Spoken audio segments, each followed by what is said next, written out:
6-3. A gunny performance. Do your job. And the Tigers regain the lead. The Game. A Cromwell Media Station. Where you have a voice. He had a competent coaching staff. You just play terrible and you keep playing. And we have strong opinions. What a whiny freaking crybaby response. This is Stillman and Company with Jared Stillman. Presented by TriStar Moving on Nashville's best sports talk, 102.5 and 106.3 The Game and the Game Nashville app. Stillman and Company is delivered by TriStar Moving, 102.5, 106.3 The Game, streaming live on Twitter, Twitch, YouTube, and Facebook Live. Thanks to Superbook Sports, live from the Hiller Plumbing, Heating, Cooling, and Electrical Studios. Ian's here today. Hello, Ian. What up, what up? So we got a lot of tea to get into today. A lot of tea. Bring my honey. And you know why it's tea season? Why is that? Because it's lying season. It is draft season. We have talked about this lying season. Teams know who they like. Teams know who they don't like. And now they're trying to lie. And now they're trying to hint. And now they're trying to say things to make you think, you know what? That guy may not be very good. That guy's hand injury might be a serious deal. I don't think we can take him at 4 overall, blah, blah, blah, blah. And Adam Schefter, I mean, again, we want to talk about who's right, who's wrong, and with a lot of these things, I do not get mad at the reporter because the reporter is not lying to you. He's telling you, in my opinion, what teams are telling him. But the teams, for their own benefit, are probably lying to the reporter. And that happens all the time here in lying season. So Adam Schefter brought up the idea last week that maybe Houston's not sold at quarterback with the number 2 pick. And we talked about how Fitzy came on the program last week, and then he texted me, and he said, yeah, all the talk at ESPN, nobody's willing to report it, but the Texans hate these quarterbacks. So they're not – this has been something we've been talking about inside the walls at ESPN for weeks. And I'm like, well, if you felt that confident about it, somebody over there would name some names. But Adam Schefter's taking it even further, including yesterday on the NFL Live panel. And this felt like, you know, when we guarantee it or when we call it, this kind of felt like Adam Schefter is calling it about what's going to happen at picks number 2 and picks number 3 and pick number 4. Well, listen, we think that Anthony Richardson is a fascinating prospect, but so is this entire prospect. Dan, you mentioned the run on quarterbacks, but let me ask everybody this. What if the run on quarterbacks gets a little bit delayed? What if it's a little bit later to start than people thought? We've been hearing about quarterbacks going 1, 2, 3, 4. That's not going to happen, I don't believe, in this draft. And what would happen if and when we've seen Carolina make the move up right away for a quarterback at 1, but we haven't seen anybody trade up to 2 when Houston's open to listening? We haven't seen anybody trade up to number 3 because you know what? I think Indianapolis thinks there's a real chance right now that they could sit right where they are at 4 and get potentially the second quarterback in this draft. There's a chance we might not see a quarterback go at 2 or even 3, and there might not be a team that trades up because the value in that isn't what we thought it would be. So Indianapolis may be sitting there with its pick in the litter, Anthony Richardson or Will Levis or C.J. Stroud. That could happen. That's a possibility right now. It felt like Adam Schefter was calling it. Again, as we have said many times on this show, we have a difference between calling it and guaranteeing it. Guaranteeing it is it will 100% for sure happen. Like when I guaranteed that Philip Forsberg was going to re-sign with the Predators, or I guaranteed that Jeffrey Simmons was going to re-sign with the Titans. Calling it is a little short of the guarantee. And it sounds like Adam Schefter is calling it. That the Houston Texans are not going to take a quarterback with the second pick, that the Arizona Cardinals are not going to take a quarterback with the 3rd overall pick, and that the interest to trade up may not exist. And I do wonder where Adam's getting his information from, because when Adam Schefter comes out like he did either last week or 2 weeks ago, and he says 6 teams have called Arizona about the number 3 pick, well, we know that that's coming from Arizona. But I don't know where Adam's getting this information from. Now, I have to assume that Adam is getting information from the Texans that they are not going to draft C.J. Stroud with the number 2 pick. So the one thing I want to remind everybody about this time of the year, and I even asked the question to former general manager Rick Spielman when he came on my show on Sunday, and I asked him, I said, how much as a general manager do you listen to all of this noise that's coming out this time of the year in the lying season? Here's what Rick said. You just take it with a grain of salt because there is so much information going on around, especially the closer we get to the draft, the more rumors are going to come out. People are trying to create markets. Arizona, which you mentioned, they may say they have 6 teams that they talk to, and they may not be lying. They may talk to 6 teams at the owners' meetings and say, hey, do you want to trade up to 3? We'll call you closer to the draft. Check. I talked to 1 team. So there's a lot of exaggeration going on, I believe, right now. Really, when it all gets down to it, most of the time you're going to know whether it was smoke or not, but you're not going to know that until that team's actually on the clock. Okay, so he says take it with a grain of salt. And we've said this. The Houston Texans do not have a quarterback. Davis Mills is not a quarterback in the NFL. He's not a starting quarterback. Case Keenum is not a starting quarterback in the NFL. So they do not have a starting quarterback. And yet, all the smoke this time of the year is that the Texans are not going to take C.J. Stroud with the number 2 pick. And that is a little surprising here. So I think we need to do what Rick said, and I think we need to take it with a grain of salt. I still believe the Houston Texans will draft C.J. Stroud at number 2, and maybe begrudgingly because they don't like him that much, they'll draft him and he'll be their quarterback. The second part of this is if you're the Titans and you have had Hendon Hooker in your building, you have had Will Levis in your building, you have had Anthony Richardson in your building. Now, there's no way that you like them all the same. There's no way. You always like one guy a little bit more than the other, but it may not be drastic, right? It may be, okay, our grade on Richardson is 91 and our grade on Levis is 92, and if we can stay till the 11th pick and we can draft Will Levis, then the difference between a 91 and a 92 is not that big of a deal, and we'll, keep our picks, which will be more important. That I understand. But I think if you're the Titans, Anthony Richardson just visited your team. He walked out of your building yesterday. I think you need to know today, do you want Anthony Richardson? And if the answer is yes, now I think we need to start talking about, do you want C.J. Stroud? Because I have never considered C.J. Stroud as a possibility to the Tennessee Titans. I know TD brought up at the Combine that the Titans liked C.J. Stroud the best. And then we analyzed what it would take to get up and get C.J. Stroud.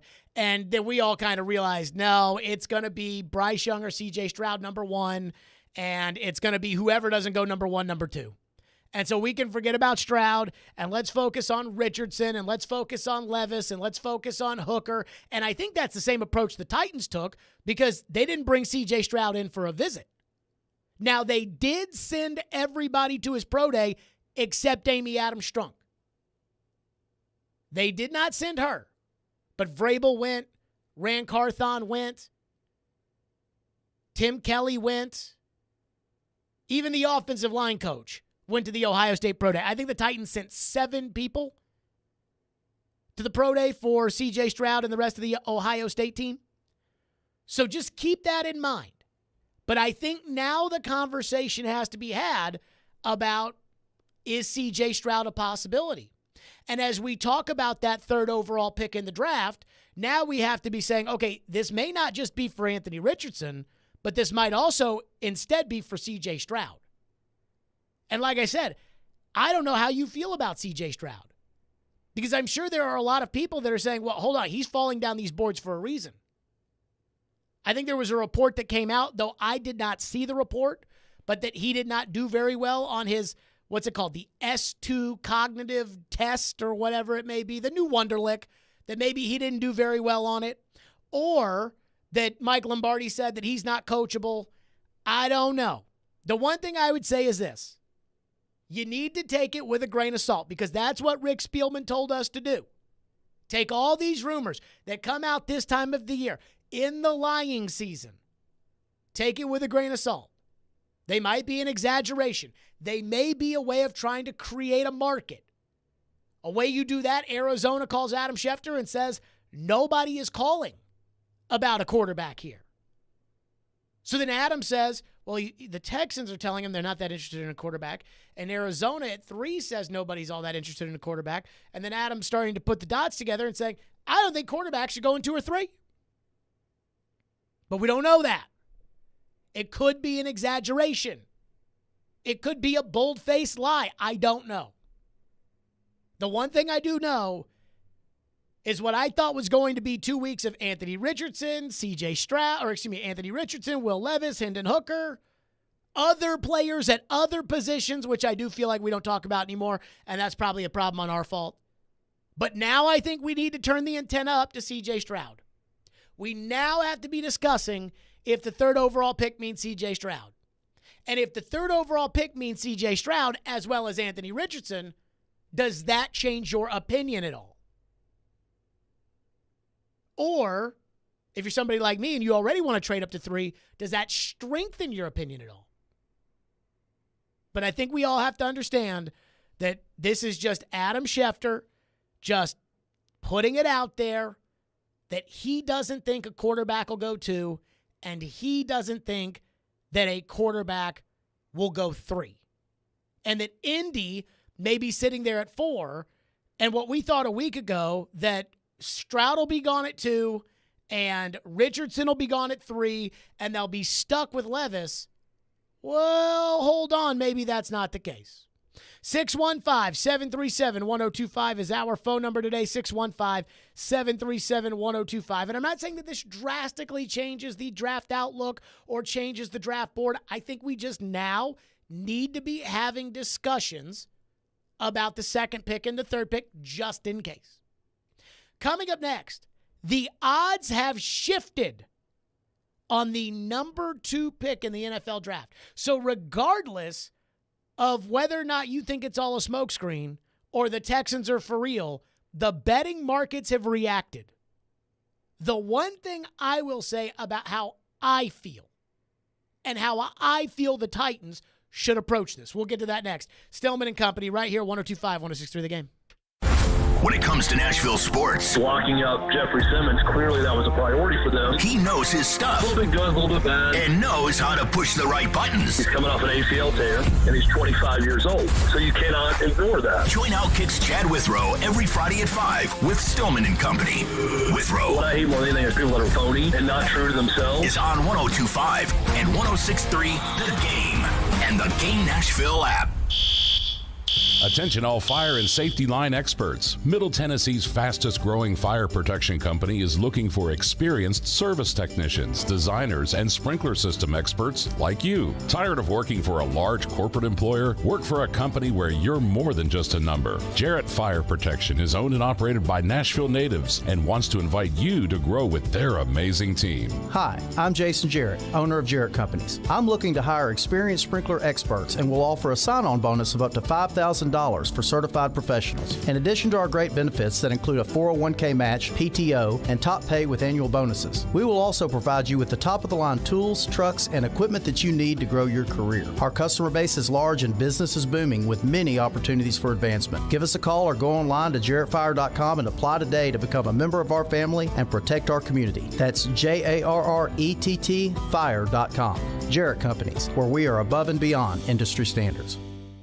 The designer jewelry event of the year is this weekend at Genesis Diamonds. See all new creations from the world's biggest names in jewelry. Store-wide savings up to 35% and zero-interest financing. Top designers are here with their newest creations: rings, earrings, pendants, bands, bracelets, many being shown for the first time. Extra savings on GIA-certified diamonds as well as lab-grown diamonds, too. Don't miss this once-a-year spring store-wide sale Friday through Sunday only at Genesis Diamonds and luxury pre-owned Rolexes, Green Hills, and Cool Springs. See store for details. Green Trees Company Dispensary and 102.5 The Game want to send you to see the legendary Steve Miller Band live April 30th at First Bank Amphitheater. Keep listening to Nashville's best sports talk all week long for your cue to call to win tickets to see Steve Miller Band, courtesy of Green Trees Company Dispensary. Hey, it's Jared. Are you looking to move? If so, do yourself a favor and reach out to my friends at TriStar Moving. You can be assured your move will be stress-free because they've got new utility vans to help with pack jobs to separate your high-value or fragile items from the bulk of your furniture, and their movers are carefully picked and highly trained. No one in the game is doing this. TriStar Moving is raising the standard in the moving industry. When you're ready to move, give them a call. TriStar Moving, 615-640-1219, or online at nationalmoving.org/radio, and tell them Jared Stillman referred you for 10% off. That's TriStar Moving. How's Wingstop sound? Crispy, juicy classic wings, sauced and tossed in those 11 soul-satisfying flavors. Paired with hand-cut seasoned fries, house-made honey mustard, blue cheese, or signature Wingstop ranch. I think you've heard enough. Get your flavor delivered at wingstop.com. Spring into action. Take the short drive to Social Furniture on the West Side. You'll be amazed with Social Furniture's huge selection of top quality, name brand furniture. Social Furniture has your dream furniture on sale now during our spring home makeover sale. Why shop at Social Furniture? Great furniture, great service, great prices. Full service, hassle-free delivery, and interest-free financing with no money down. Make Social Furniture a great place to furnish your home. If you want a deal, don't wait, shop now. I shop at Social Furniture because of the money I saved and the way I'm treated. Anyone want to tell me what happened? Did you miss any of today's show? It's okay. It's fine. Don't worry. Subscribe to the Stillman and Company podcast on Apple, Spotify, and other podcast platforms, or by going to thegamenashville.com. All right, I'll give it a shot. You're listening to Stillman and Company, presented by TriStar Moving on 102.5 and 106.3 The Game and the Game Nashville app. I'll bet you $10. Stroud might be there at a 4. very nice steakhouse that two quarterbacks go in the first 4 picks. There's no question about it. I bet you $10. This is what I'll say. Hold on, Dan. What kind of odds? What kind of odds you give me on there? Because that's obvious. Everybody's expecting that, right? I'll give you 10 to 1 odds, Shefty. Done. 10 to 1. 10 to 1. 10 to 1 on $10. Here's my thing. That was Schefter on NFL Live yesterday. First of all, could everybody just shut up for a second? I mean, you listen to this, you try to watch TV, and because everybody's doing it remotely, everybody's talking over each other. It's like, can I get that cut again? I mean, listen to, like, Marcus Spears, I love you, but shut up. Stroud might be there at 4. Shut up! Steakhouse that two quarterbacks go in the first 4 picks. There's no question about it. I bet you $10. This is what I'll say. Hold on, Dan. What kind of odds? What kind of odds you give me on there? Because that's obvious. Everybody's expecting that, right? I'll give you 10 to 1 odds, Shefty. Done. 10 to 1. 10 to 1. 10 to 1 on $10. Here's my thing. Shut up! Let them talk. Oh, it drives me crazy. So, Adam Schefter, it feels like he's calling it. You know, if this happens where Bryce Young goes 1, which I think we believe is going to happen, if Bryce Young goes 1, and then C.J. Stroud goes 2 to the Texans, then I think we can say that Adam Schefter was wrong about this. That being said, FanDuel, and you know that they're my favorite, FanDuel has the odds for the number 1 pick. Bryce Young is minus 1,500. So basically they're saying Bryce Young's going to be the number 1 pick. The number 2 pick, Will Anderson, has surpassed C.J. Stroud. So these are the betting markets. Will Anderson is plus 210. C.J. Stroud is plus 250. C.J. Stroud and Will Anderson are tied, along with Anthony Richardson, at plus 250 to go with the 3rd overall pick. So the betting markets are telling us right now that C.J. Stroud is not the favorite to go number 2. In fact, C.J. Stroud is plus 250 to go 2, he's plus 250 to go 3, and he's plus 270 to go 4. So what they're saying is they don't know what's going to happen with C.J. Stroud. And see, this is how lying season works. Now they're starting to put it out there that C.J. Stroud could be available. And I'm telling you, we've been talking about trading up for the number 3 pick and doing it for Anthony Richardson. We have not been talking about trading up for the number 3 pick and doing it for C.J. Stroud. And as much as I like Richardson's potential, and I do believe that C.J. Stroud's a better player. I do believe that the combination of what you're for sure getting and raw talent, I would have to take the safety of C.J. Stroud over the uncontrollable raw talent of an Anthony Richardson. But then what's going to happen is there's going to be a lot of talk about, well, if no one's trying to move up to number 2 and no one's trying to move up to number 3, is C.J. Stroud really that good? We've already heard the Michael Lombardi rumor that he's not very coachable. We've already heard that apparently he didn't score well on his S2 cognitive skills test. So the one thing that I will tell you where I sit, and I think that some of these GMs get spooked by these rumors, especially some of the young ones, and I hate to break it to you, but you've got a young GM. The only way to sift through all the bullcrap is to stay true to your board and to rely on the people that you trust. In the case of the Titans, if you're Amy Adams-Strunk, it's Vrabel, it's Rand Carthon, it's your scouts, it's your pro personnel people, it's those guys. For me, it's the former general managers that I listen to. Rick Spielman, this was after C.J. Stroud's pro day. This was what Rick Spielman said, former general manager, 10 years with the Vikings, about C.J. Stroud. C.J. Stroud, I have no question that everything that we've seen on tape, that's going to translate to him being a very successful quarterback at the next level. And one of the biggest things, it's not just the physical ability of a quarterback, but it's the leadership. Does he put in the work that he needs to put in to be a successful NFL quarterback? You got to be, we talked about Hendon Hooker. And when we talked to some of his receivers, he was the first one in the parking lot at 6:30 in the morning, the last one to leave. So a lot of teams right now are having meetings with CJ. They're trying to understand his knowledge. They're talking to all the sources here at the school. Everybody I talked to said he is everything you want in a quarterback, not only on the field, but how he prepares week in and week out. Sounds like an endorsement from Rick Spielman. Now, this one's a little bit longer, but we have been doing this, and I have not pulled the Bill Polian scouting report on C.J. Stroud because we've gone over Bill Polian's scouting report on Hendon Hooker. We've gone over Bill Polian's scouting report on Anthony Richardson. We've gone over Bill Polian's scouting report on Will Levis, but I have not we have not discussed Bill Polian's scouting report on C.J. Stroud because I didn't think we were going to need it. So we've already got Spielman who's telling us C.J. Stroud is for real. Here was Bill Polian's evaluation of C.J. Stroud. C.J. Stroud is our next contestant, 6026, 214. So he's a little bit on the slim side, but that's okay. That's average.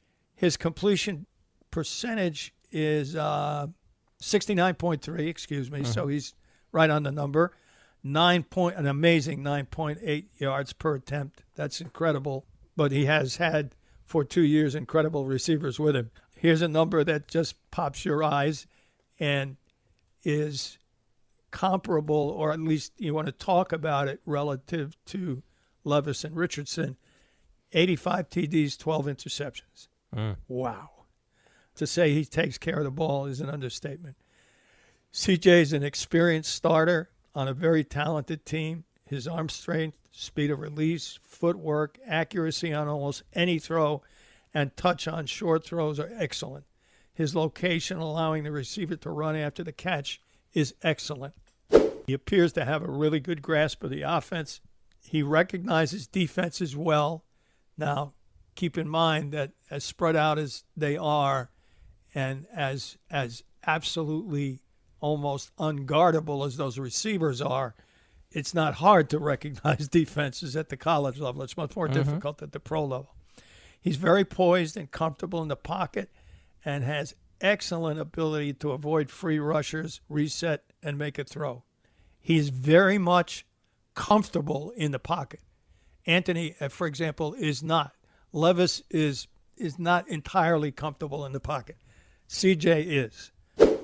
When outside the pocket, he's poised. He keeps his eyes upfield, and he can find open receivers and do it accurately. The throw he made off balance, outside the pocket, on the sideline to Marvin Jr. in the Georgia game was absolutely breathtaking. He has all the tools and production to be a number one choice. Okay. So you can tell me that the Texans don't like him, that Nick Caserio and DeMeco Ryans, a first-time head coach who's a defensive guy, you can tell me Houston doesn't like him. And you can tell me that there are teams that aren't willing to trade for him. And you can tell me that his S2 score wasn't great. Or you can tell me that, hey, he may be slipping. Look at the betting markets. But I trust who I trust. And if I own the Titans and I had a Rick Spielman or I had a Bill Polian or I had a Mark Dominic or I had these guys and they told me, no, Jared, he is for real. And Bill Polian, who's got a gold jacket, is telling me that C.J. Stroud is for real, then I stay true to my board. And I stay true to, A, the belief that C.J. Stroud's going to go number 2 to the Texans, and B, that if I were to trade to number 3, and let's say I'm trading to number 3 for Anthony Richardson, and I trade to number 3 for Anthony Richardson, then I have to be okay with trading to number 3 for C.J. Stroud. And considering that my guys, Spielman and Polian, give their full Fred McGriff, Tommy Mansky level endorsement on C.J. Stroud, tells me I'm fine with that. So I don't care about what the rumors around the league are saying, and I do not care about this idea that maybe he's slipping, and maybe it's that he's not that good, and maybe it's that he's not that smart, and maybe it's that... I'm not worried about that. What's the board say? What do the experts say? The people that make millions of dollars in order to make these kind of decisions. Because if you own a team, that's what you're paying your GM millions of dollars for. That's what you're paying your head coach millions of dollars for. And my guys, Spielman and Polian, they say yes on C.J. Stroud. So, I mean, we can get caught up in the lies and everything else, or we can stay true to what we believe. And when Bill Polian says he's, great, he's got good size, he's got great stats, his throwing is excellent, his recognition is good, his comfortability in the pocket is better than Richardson, it's better than Levis. The fact that the throws he can make out of the pocket are great, that he has got it all to be a top pick, that's enough for me. Now, I don't care what the Houston Texans think. 615-737-1025. Now, Houston did talk yesterday about the number 2 pick. What they said and how one guy who has done this before has interpreted those comments. We'll get to that coming up next. 615-737-1025 is our phone number.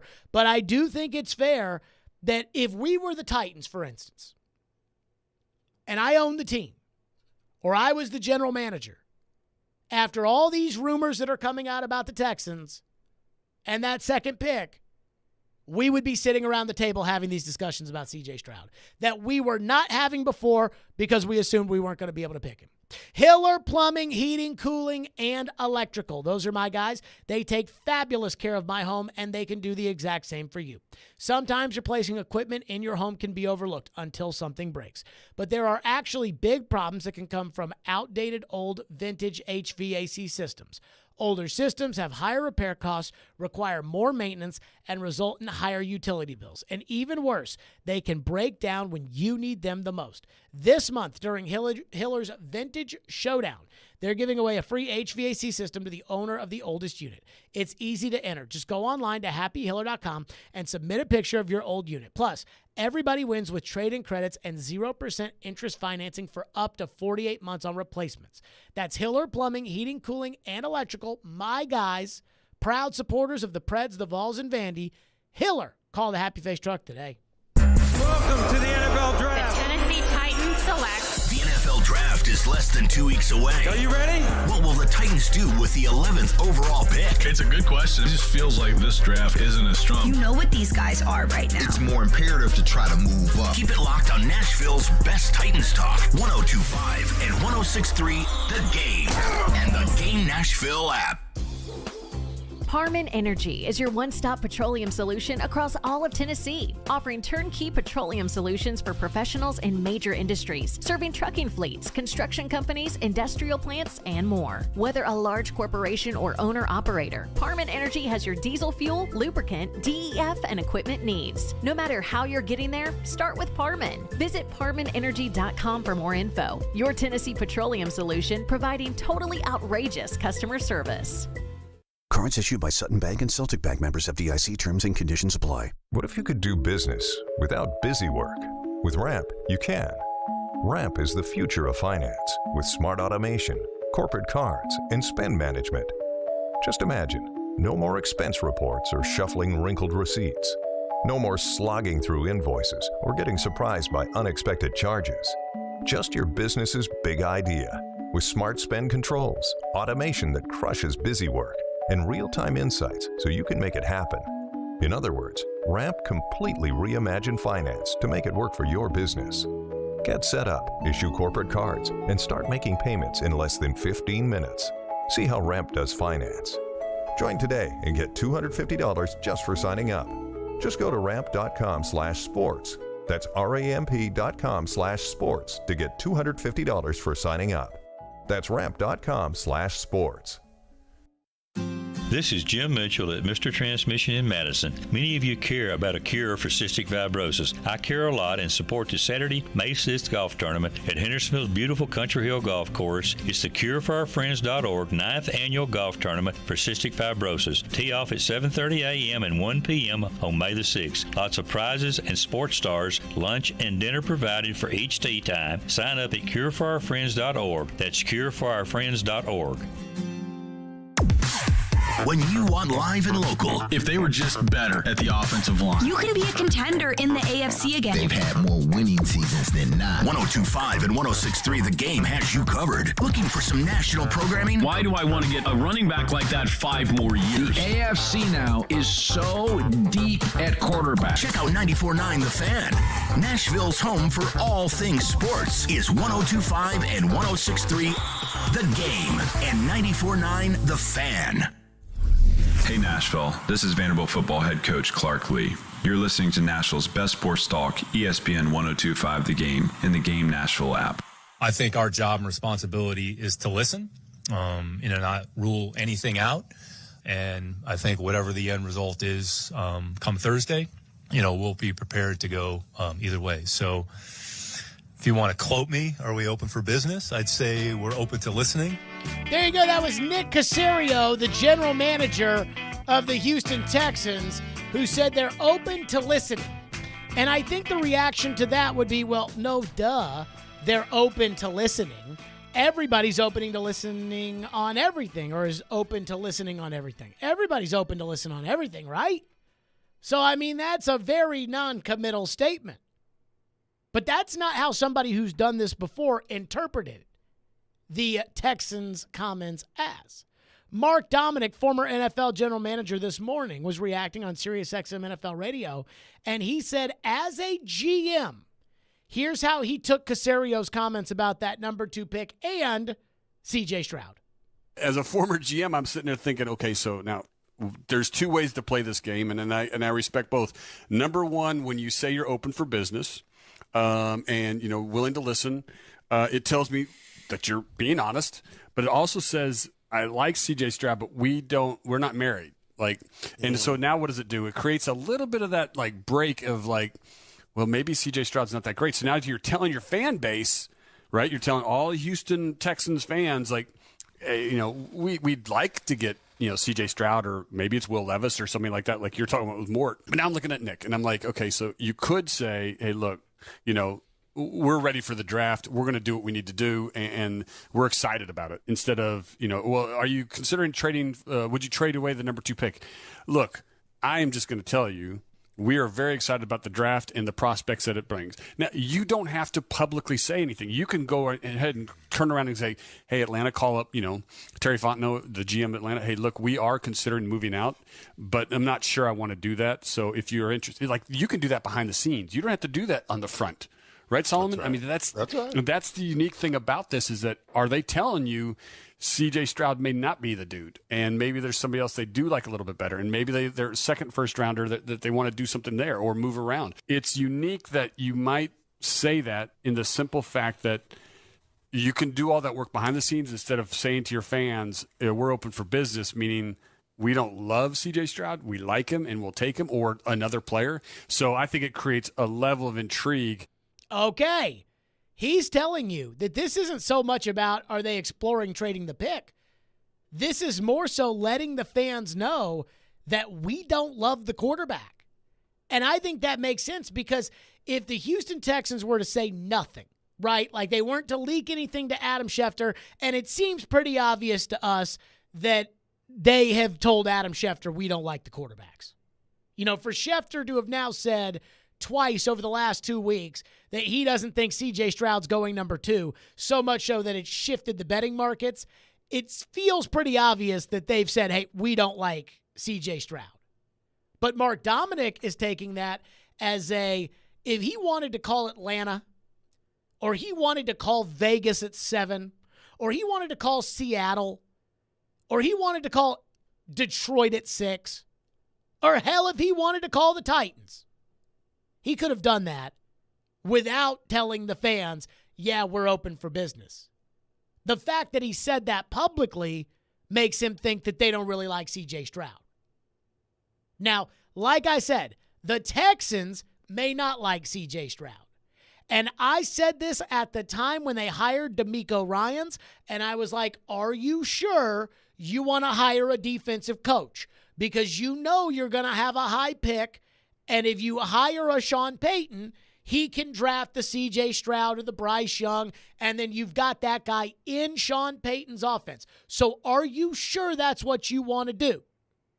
And it wouldn't surprise me if DeMeco Ryans is saying, hey, I love Will Anderson, or I love Tyree Wilson, or I love whomever. Jalen Carter, Christian Gonzalez. And I don't really love C.J. Stroud. But I think the fact that they're telling the fans this is the way to make sure that the fans aren't shocked next Thursday when they go run the card in and it's Will Anderson. Because every Texan fan, I think, was probably assuming that it was going to be C.J. Stroud. And the last thing you want is your fan base to sit there and say, okay, we know we're getting a quarterback. We know who our quarterback of the future is going to be. We'd rather have Bryce Young, but we're okay with C.J. Stroud. And then it's not C.J. Stroud, and everybody's booing the pick, and you already don't have people showing up to your games, and you're Caserio, and you're in year 3. So I do agree with Mark Dominic that I do feel like the Texans are trying to kind of maybe blunt the blow a little bit from how the fans will react to not taking a quarterback at 2. That being said, it's still lying season, and my overwhelming belief is that the Texans will take C.J. Stroud at 2 because I just can't imagine them not taking C.J. Stroud at number 2. Texter into the text line says, phone lines, by the way, are driven by WilsonCountyHyundai.com, 615-737-1025. Say the Texans don't take a quarterback and the Titans trade up to 3. Is it going to be Anthony Richardson or C.J. Stroud? That comes from Fred in Ashland City. Absolutely. It's going to be Anthony Richardson or C.J. Stroud.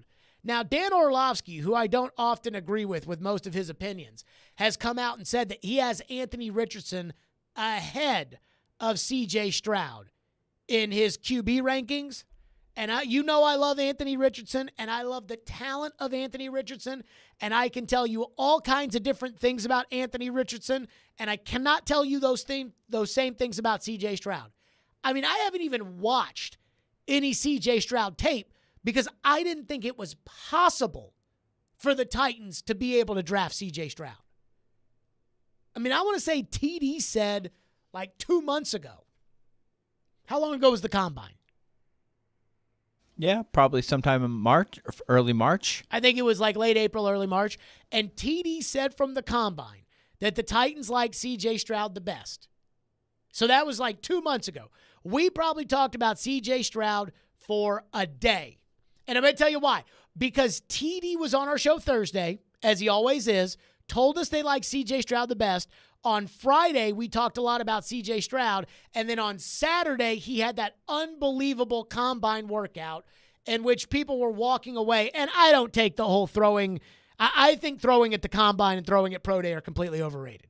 I do think that, drills at the combine matter. I do think the 40 time matters. I do think the 3-cone matters. I do think the bench press on some extent matters. I do think your weight, your height, those things matter. I do not think that throwing at the combine matters.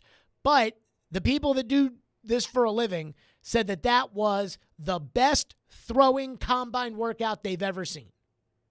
And so once that was kind of the vibe, I think we all assumed that, the Titans are not going to be able to get up to take a C.J. Stroud. C.J. Stroud's not going to fall to number 4. And then number 5, and then the Titans be able to trade with Seattle and pick C.J. Stroud.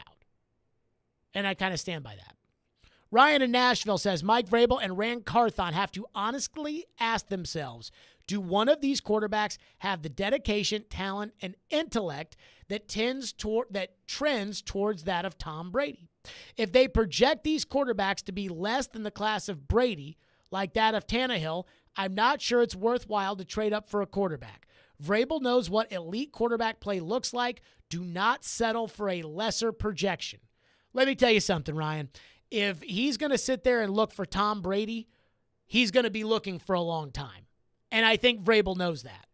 I mean, you guys sit here and talk about, well, he knows because he is a former teammate of Brady's, and Bill Belichick has been without Tom Brady now for 3 full seasons. This will be the 4th year of Bill Belichick without Tom Brady.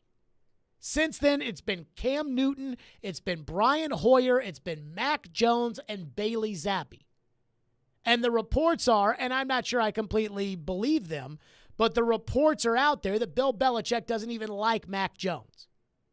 So if it were so easy to just say, okay, here's who I believe the Titans need to go get. They need to get a guy like Tom Brady.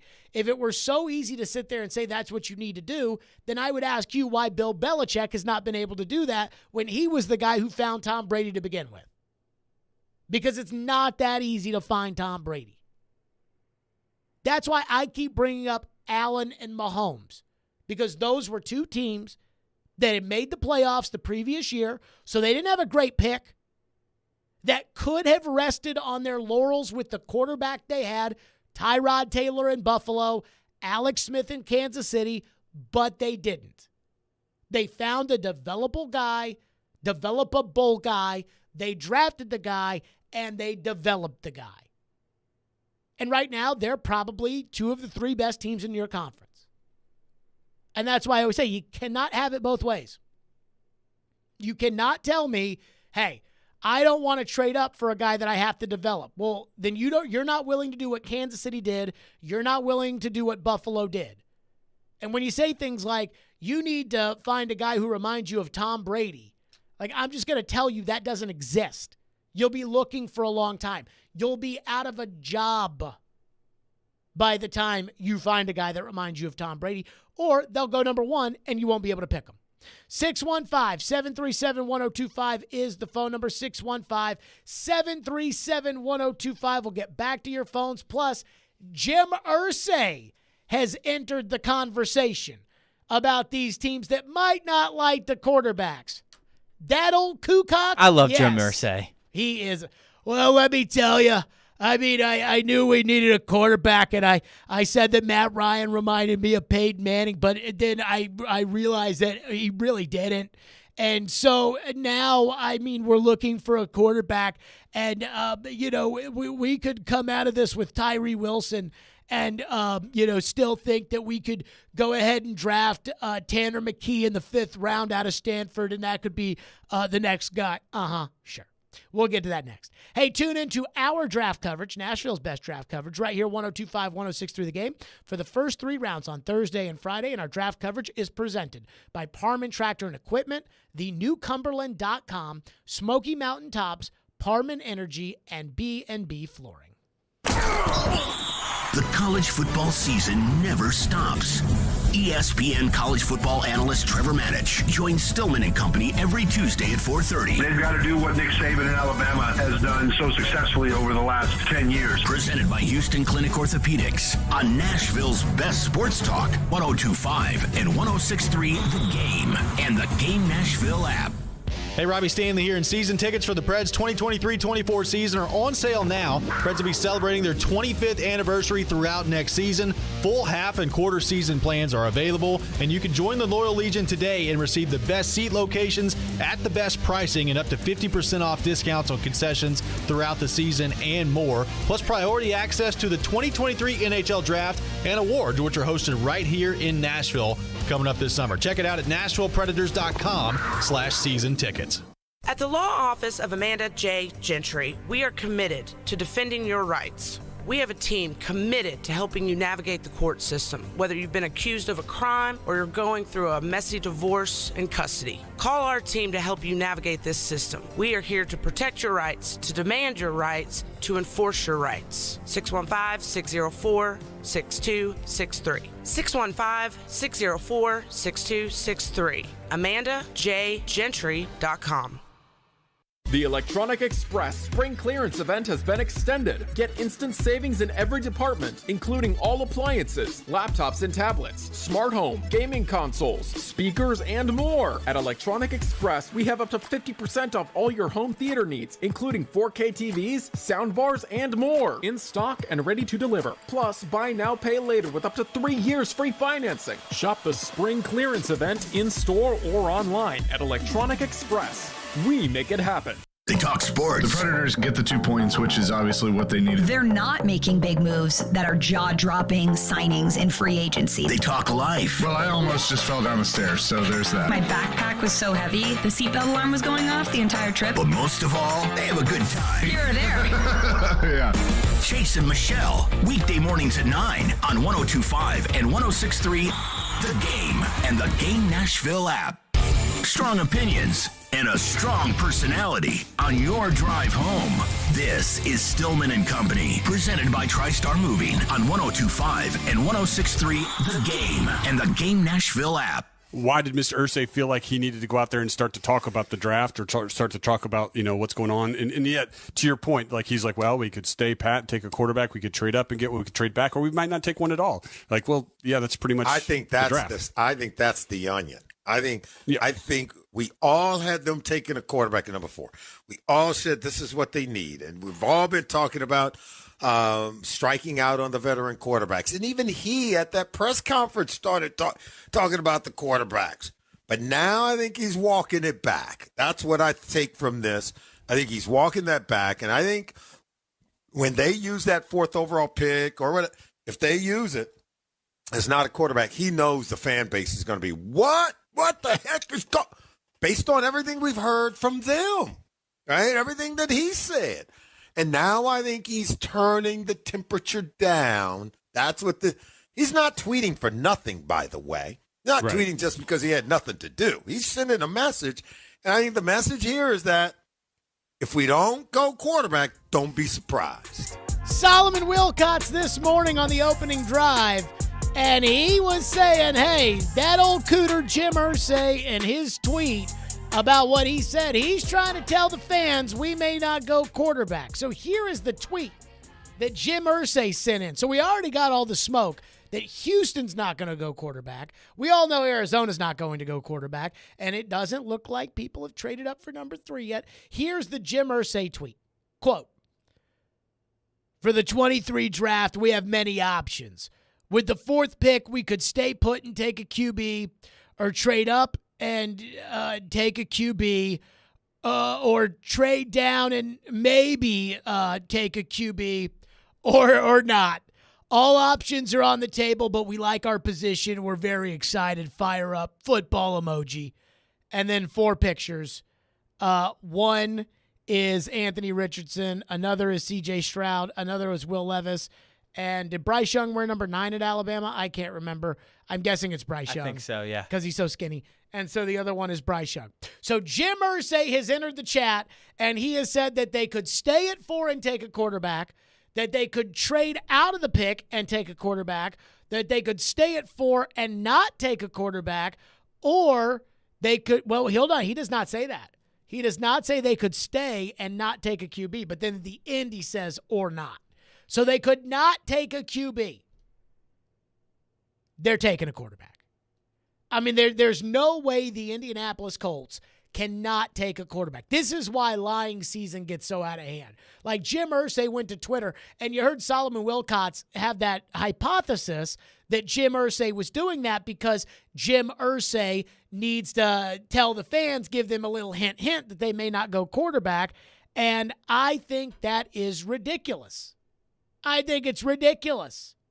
But what I really think it is, I don't think it's to warn the fans of, hey guys, don't be mad when we send out our season ticket renewals when we don't have a quarterback, because right now it's Gardner Minshew, Sam Ehlinger, and Nick Foles on our roster. Like, come on now. What I think is happening is I think Jim Irsay just wanted to get in the news. That's what I think this is about. I think Jim Irsay sees everybody else's business getting out there, and it's like the Texans are being talked about, the Panthers are being talked about, the Cardinals. Remember last week, Adam Schefter, 6 teams have called the Cardinals, but nobody's talking about us. Well, I'd like them to talk about us. And not only would I like them to talk about us, but I would like them to talk about me specifically. Because when I say things, people pay attention, because I do some of the dumbest things in the history of the NFL, like make Jeff Saturday the coach and then tell the media that they don't know anything and that Michael Jordan missed a lot of shots. And so that's what I think Irsay's doing. And I do think I have perfected the Irsay impersonation. Some of my impersonations stink. Some of them I feel like are spot on. And that one, I think, I'm not going to say it's as good as my Rush Limbaugh, but I feel like it's approaching that vicinity.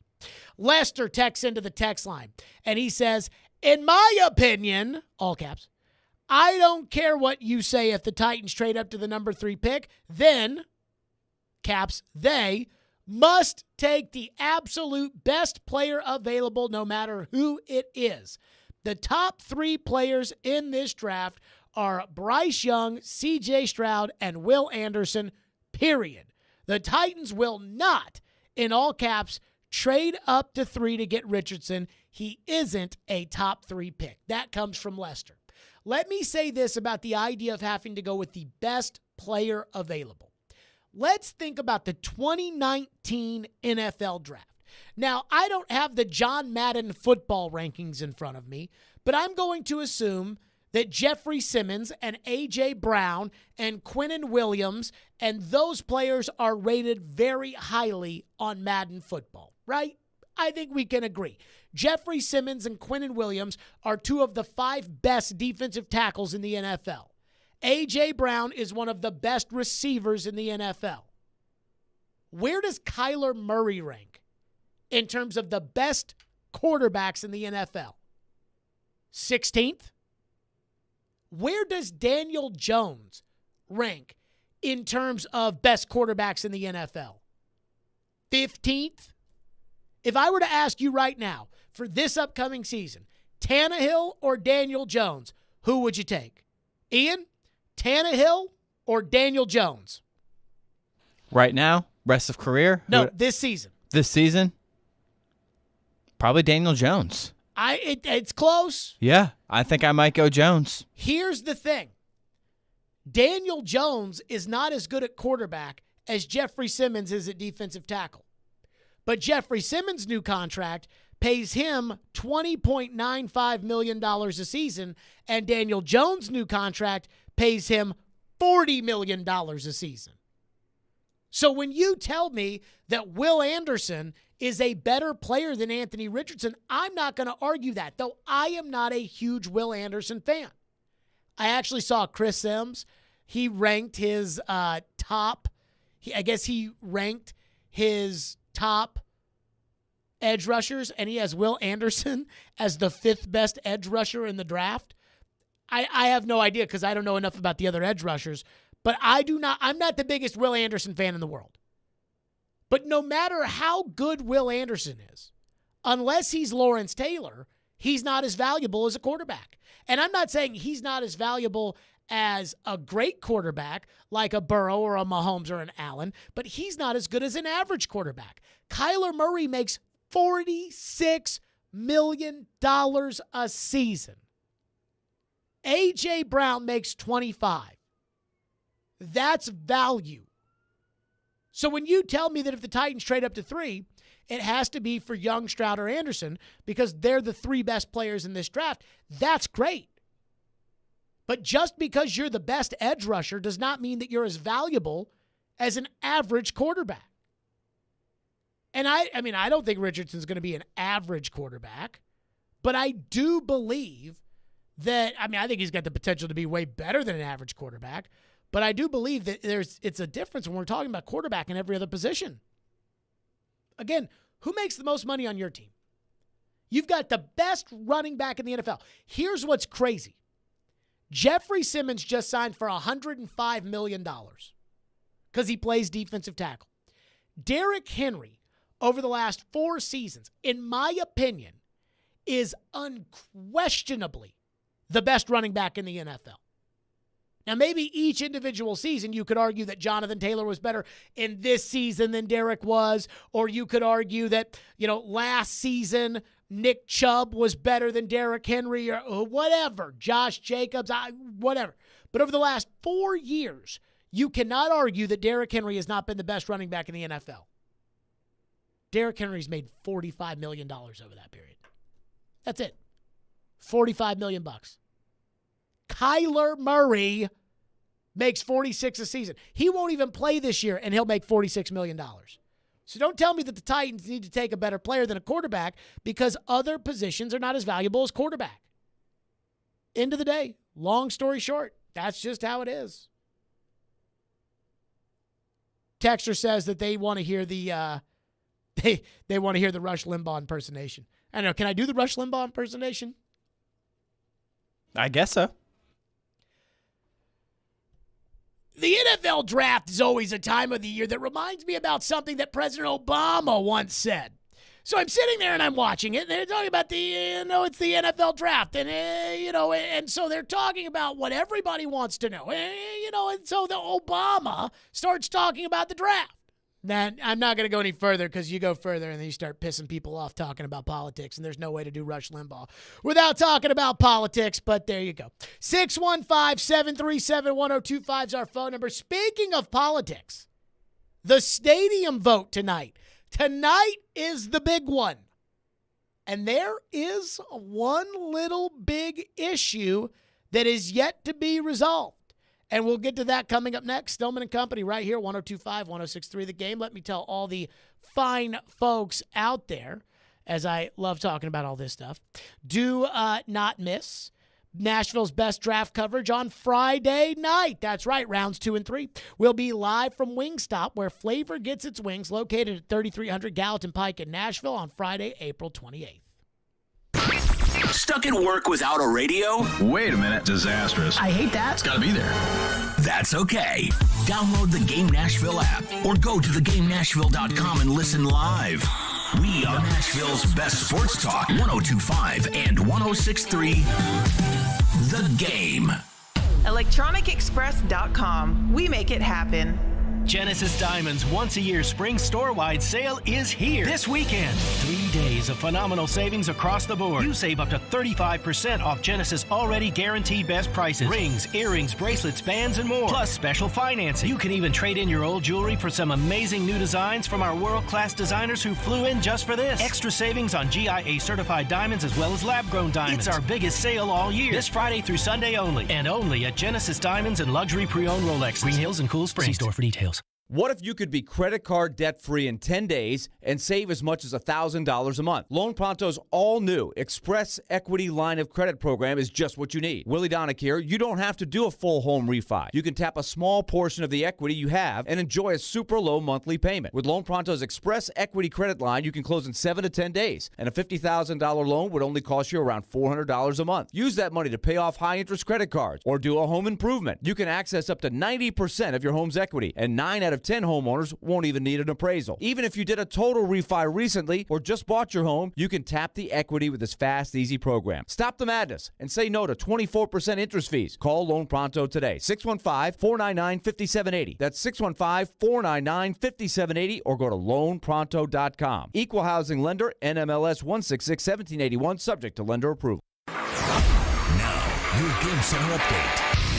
This update is brought to you by the law offices of Amanda J. Gentry. The NFL draft silly season is starting to ramp up.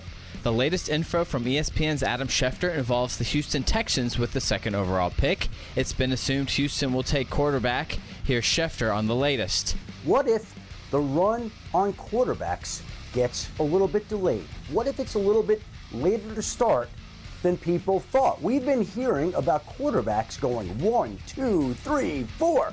That's not going to happen, I don't believe, in this draft. NFL teams continue to make moves. According to reports, the Pittsburgh Steelers are finalizing a trade with the LA Rams for wide receiver Allen Robinson. And Buffalo Bills general manager Brandon Beane announced today that safety Damar Hamlin has been medically cleared for football activities. The Stanley Cup playoffs began with some excitement last night, with the Minnesota Wild and LA Kings both winning their games in overtime. The remaining 4 series will begin tonight. The Nashville Sounds are back in action tonight, taking on Jacksonville. Coverage begins at 5:50 on your home of the Sounds, 94.9 The Fan. This update is brought to you by the law offices of Amanda J. Gentry. I'm Ian Safar for 102.5 and 106.3 The Game. For more, follow us on Twitter at 1025 The Game or visit thegamenashville.com. Live from the Hiller Plumbing, Heating, Cooling, and Electrical Studios. WPRT FM Pegram, WPUC HD2 Laverne. Robby and Rex Road. Chase and Michelle. Caroline, Willie, D-Mace. Stillman Company. Nashville's best sports talk. Crank it up. 1025 and 1063. Cranks it, he scores! On both sides of the one big possession. Touchdown, Middle Tennessee. The Game. A Cromwell media station. Where you have a voice. He had a competent coaching staff. You just play terrible and you keep playing. And we have strong opinions. What a whiny freaking crybaby response. This is Stillman and Company with Jared Stillman. Presented by TriStar Moving on Nashville's best sports talk, 1025 and 1063 The Game and the Game Nashville app. Stillman and Company is delivered by TriStar Moving, 1025, 1063 The Game. Streaming live on Twitter, Twitch, YouTube, and Facebook Live, thanks to Superbook Sports, live from the Hiller Plumbing, Heating, Cooling, and Electrical Studios. I tell you, with some of this technology, I can be an old pee-pop. You know, I'm trying to... It didn't change anything! Oh, goodness gracious. Hold on. Let's see if the reader view does this. Okay, much better. All right, so tonight is a big vote for the Titan Stadium. Now, I was in Mexico City a couple of weeks ago, and I'm not going to lie to you. I'm not bilingual. I'm not even close to bilingual. And I have, you know that feeling where somebody who doesn't speak English is talking to you, and you're trying to talk to them, and you don't speak whatever language it may be that they speak, and that you're having just as hard of a time understanding that person as they're probably having of understanding you. Sometimes that's how I feel about this Titan Stadium vote. Like, they tell me what these things are, and I can kind of understand them, but I don't totally get all of the rules and the little ins and outs, and I've tried my hardest to study up on this. So tonight is the big vote, because according to what I've been told, is the way that this works is that after tonight, you can't change any part of the deal. There will be more votes after tonight, but tonight is the night that you can change parts of the deal. After that, you have to they would have to change the rules to be able to negotiate other elements. So basically, long story short, if it passes tonight, chances are pretty good that it's going to pass, period, for the new stadium. And so what's happened is there's a new amendment that is being debated upon. And it comes from Metro Council member Brandon Taylor. Now, I reached out to Brandon Taylor today, and I was like, hey, I got some questions on this, but didn't hear back from him. But Brandon Taylor's amendment, and this is according to Axios, allows the city to share in the rent money paid to the Titans for booking events besides NFL games. The rent would be capped at no more than 10% of the average value of each ticket sold. So, What a lot of people are saying is that, with that 10%, the city's general fund would make $470 million, which on the surface I like. You build a new stadium, Luke Combs comes to town, 10% of that goes to the school teachers in Antioch and the firefighters in Bellevue, and that's good. Yay, roads, everything. And I said, I'm for this unless somebody can explain to me why this would be bad. And I did talk to some people today, and the mayor's office is against it, and the Titans are against it, and the SEC is against it, and the CMA is against it, and Live Nation's against it, and the WWE is against it, and whatever WME William Morris, they're against it. They're one of those concert booking, groups. So they're against it. So everybody is against it, except for the people on the Metro Council that like this idea. And originally I said, unless you can explain to me why it would be a bad idea of taking 10% from the ticket sales of the new venue and giving it to the Metro General Fund, unless you can explain to me why that would be a bad idea, then I think it's going to be a great idea. And so I talked to some people today, and they said, all of a sudden this $470 million, this, became this big social media number of this amendment means $470 million for the city. But the problem is that all of those concerts, the Live Nations, the CMAs, all those people, if you're going to take 10% of their revenue, they're probably not going to bring a concert to you.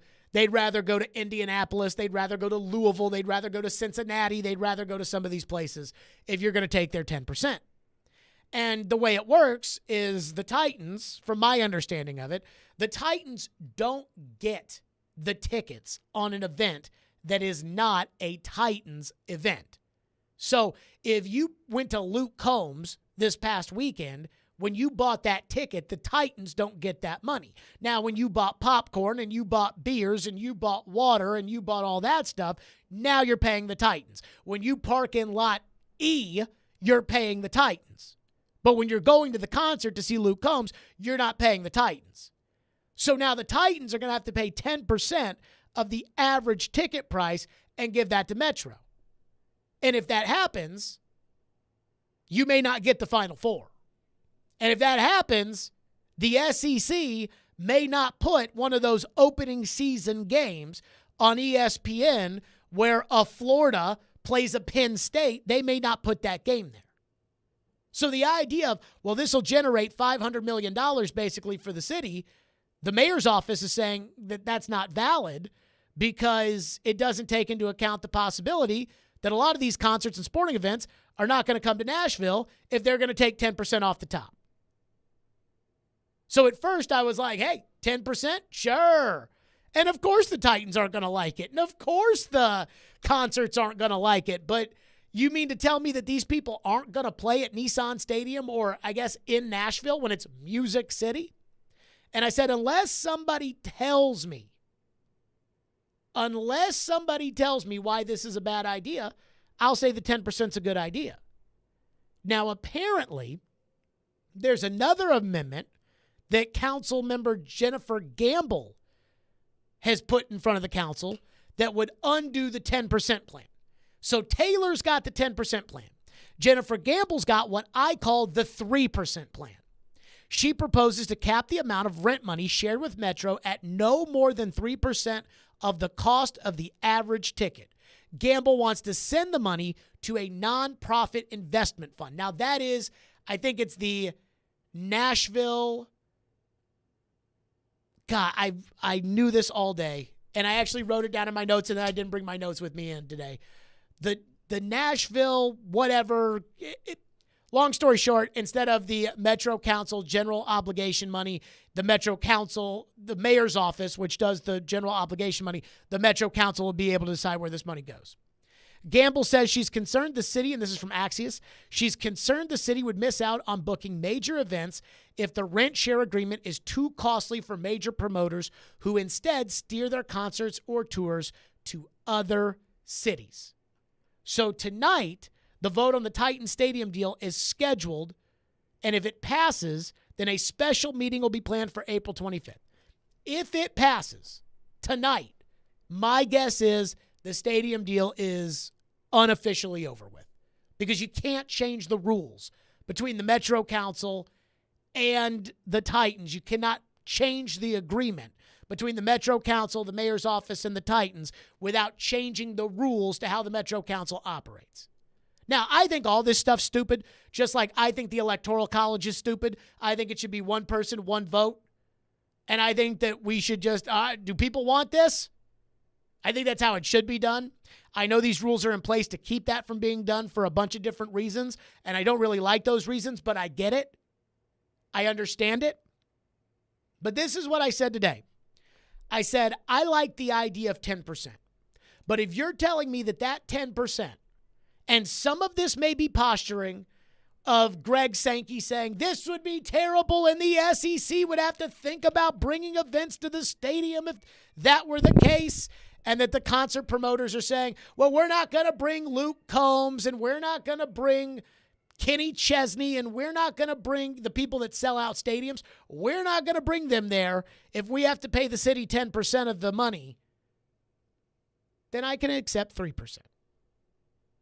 That I don't have a problem with. My guess is that your options are threefold. There's hold out for 10% and see if you can get the 10%.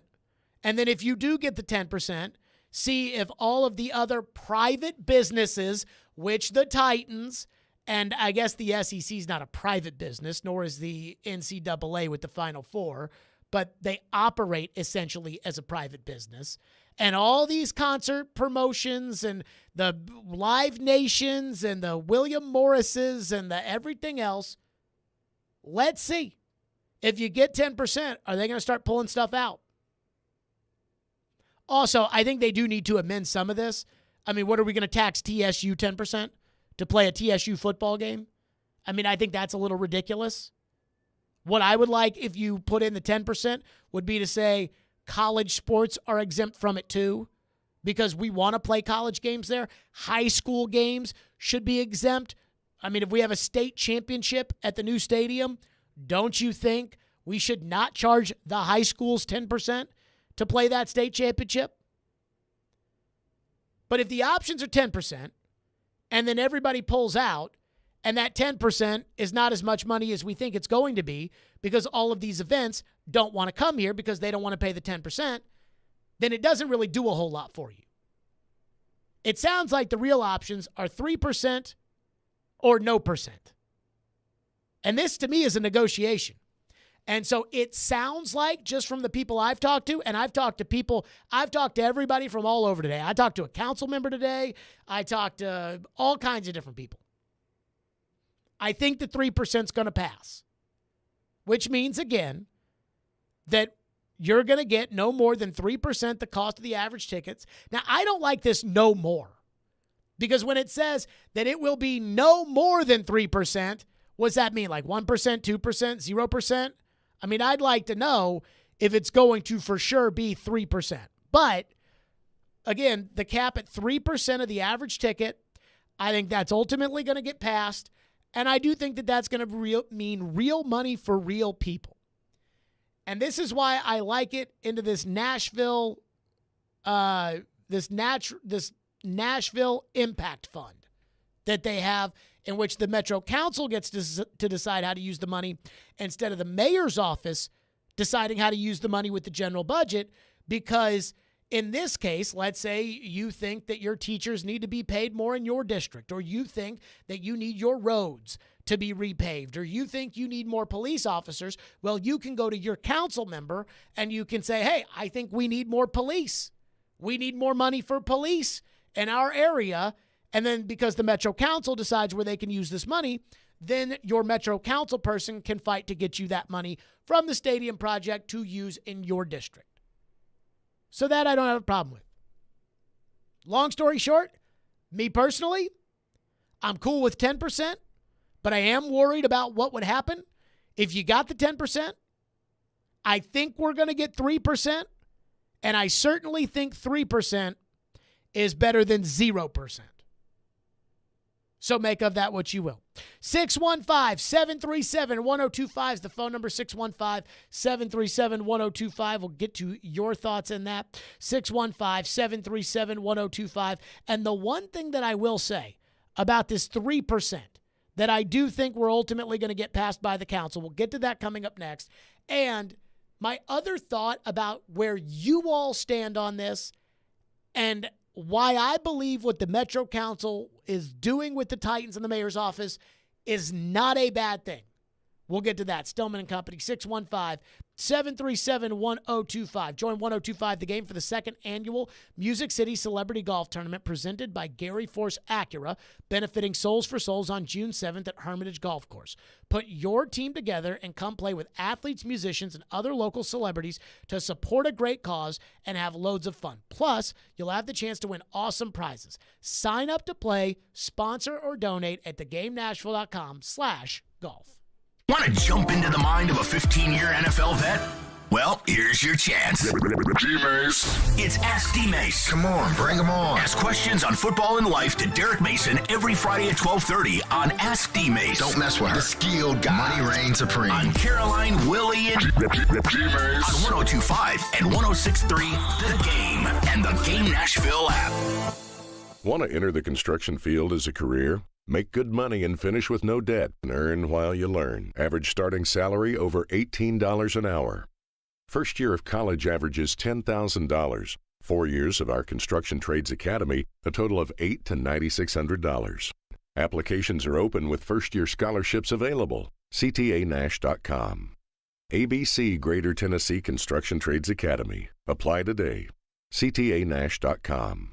If you're hiring, it can feel like you're trying to find a needle in a haystack. You can hope the right person comes along, or you can just use ZipRecruiter. And now you can try it for free at ZipRecruiter.com/radio. In fact, ZipRecruiter has helped a lot of business owners find their needle in a haystack, like Marco, president of operations at Telly Tires and Auto Centers. Because Telly Tires has grown a lot in the last few years, Marco needed to hire everyone from a receptionist to a store manager to a head mechanic. ZipRecruiter helps me find all the right people, even the most difficult jobs to fill. ZipRecruiter helps me keep my business running. Take it from Marco and millions of other businesses who've used ZipRecruiter. ZipRecruiter can help you find the needle in the haystack. See why 4 out of 5 employers who post a job on ZipRecruiter get a quality candidate within the first day. And right now, you can try ZipRecruiter for free. That's right, free at ZipRecruiter.com/radio. That's ZipRecruiter.com/RADIO. ZipRecruiter.com/radio. ZipRecruiter, the smartest way to hire. At Lowe's, we're always bringing pros more ways to save on the brands you trust. Right now, buy a DeWalt 20-volt PowerStack Max 2-pack battery for $199. Get a select DeWalt Bear tool free with savings starting at $139. Plus, you'll always save big on job lot quantities when buying select building supplies in bulk.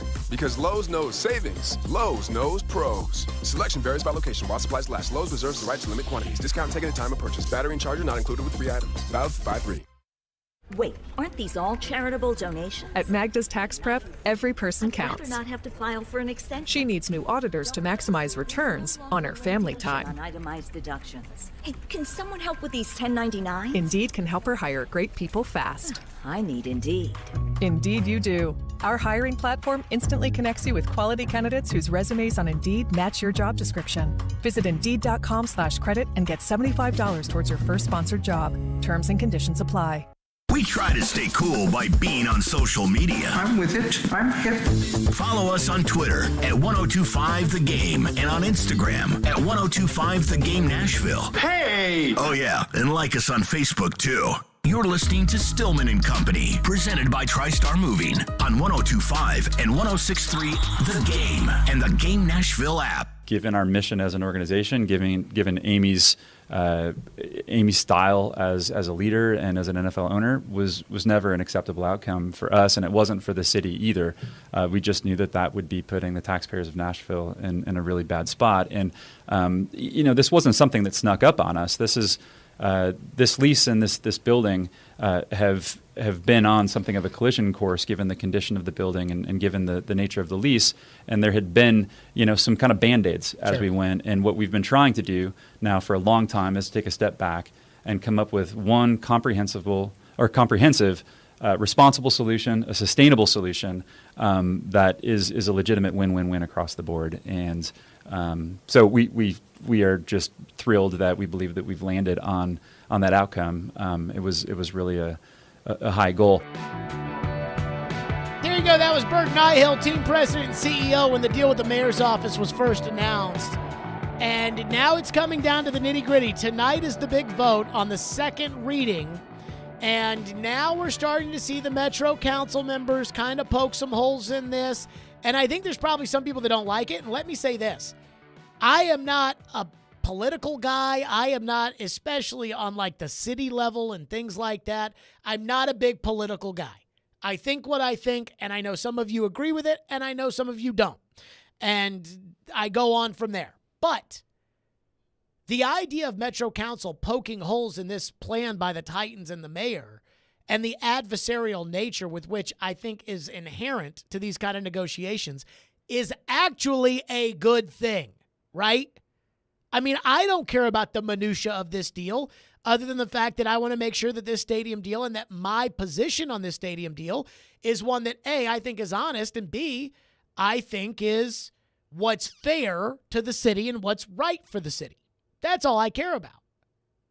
But these council members that are trying to sneak things in here, like a 10% tax that would go to the city, that's not a bad thing. And if that gets negotiated down to 3%, that's negotiating. That's how it works. That's high leverage working for your city. And so for that, I kind of like it.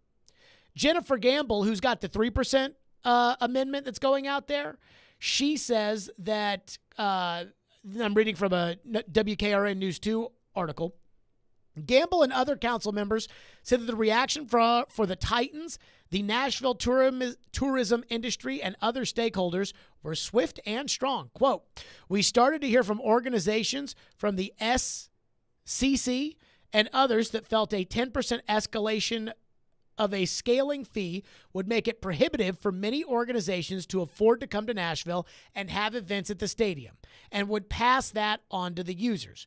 Gamble is proposing a change to that amendment that would keep the fee at 3% and also exclude groups like TSU and the CMAs from being subject to that fee. However, other council members disagree with where the revenue from that 3% should go, what areas that money should go to, and whether or not they will be able to get more concessions from the Titans, considering that they were more receptive to the 3% fee. Sharon Hurt says to News 2, quote, "It showed us that we can stand our ground on something, but also be able to negotiate and make sure we are doing a better job in taking care of our constituents." That's how this should work. The Titans should be negotiating a deal on behalf of the Titans. The mayor's office should be negotiating a deal on behalf of the city.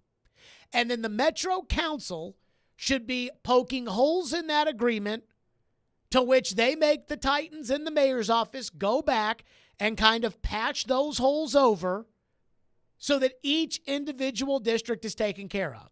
That's how this should work. And what did I say a couple of weeks ago? I said the Titans are going to have to make one more major concession. I know that the Titans are giving back a bunch of land to the city. I know that the Titans, with this deal, are relieving the general taxpayer off of the hook from the general obligation fund, in which Nissan Stadium, they could just charge you living in Bellevue to renovate Nissan Stadium. I know that they're relieving the city of the debt that exists on the current stadium. And I know that's a lot to give back. But we're giving you the most money in the history of professional sports. I said you just need to do one more thing, one more good gesture. And to me, 3%, I think it's a good gesture. And that I would be fine with. Phone lines driven by WilsonCountyHyundai.com. Aaron is up next on the 10%. Thank you for calling. What's up, Aaron? Hey, I appreciate the insight on this on the sports show. It's great information. But I had a thought. I mean, I figured the 10% is going to be passed to consumers anyway. I think you made the point that posturing, it's mainly posturing by NCAA and Pearl Jam and whatnot. But couldn't it be like up to 10%. That way you could negotiate each individual event. Maybe one gets 8, maybe one gets 5, maybe it is 0 for the high school state championships. But you give yourself like a minimum of 3 up to 10 or whatever. So I do wonder if that's why contracts in. I do wonder if that's why it's up to 3. You know, again, the direct wording is up to 3. I do get that. At the same time, I do think that this is just my opinion. I do think that if you go to 10, you're going to lose a lot of concerts, and you're going to lose a lot of those events that you and I, thank you for your call, Aaron, that you and I have essentially been guaranteed to by the team. And not only that, I think the first question when you add this 10% into the mix becomes, okay, well, who is going to be paying that 10%? And I think about it like a rise in property taxes. When property taxes rise, normally the landlord just passes that on to the resident. And that's why if property taxes go up, even if you don't own the space with which you operate, you have to start charging more because you're passing that on to the consumer. And so if the Titans, let's just, for numbers' sake, let's say that there's a Luke Combs concert at the new stadium and every single ticket is sold. So that's 60,000. And let's say, again, for argument's sake, that the Luke Combs show, the average ticket is $200. That sounds about right, right? $200? To an outdoor concert? Yeah. Well, it's indoors because... Well, I guess it's a dome, but it's like a stadium concert. It's a stadium concert. Yeah, 100, 150, yeah, 200, something like that. Let's say 200. Okay. So at that point, 10% of $60,200 tickets is $1.2 million. Who pays the 1.2? Well, according to this, it would be the Titans. Well, now are the Titans going to turn and ask Ticketmaster or Live Nation or CAA or William Morris or whoever, but are they going to say, well, originally, you know, the rent fee for the event was, and I don't even, like, honestly, I don't know how much a Live Nation, for instance, or whoever is doing the Luke Combs tour, I don't even know how much money they pay Nissan Stadium to rent the stadium for the night. But are now they going to say, well, now we have to charge you $1.2 million extra?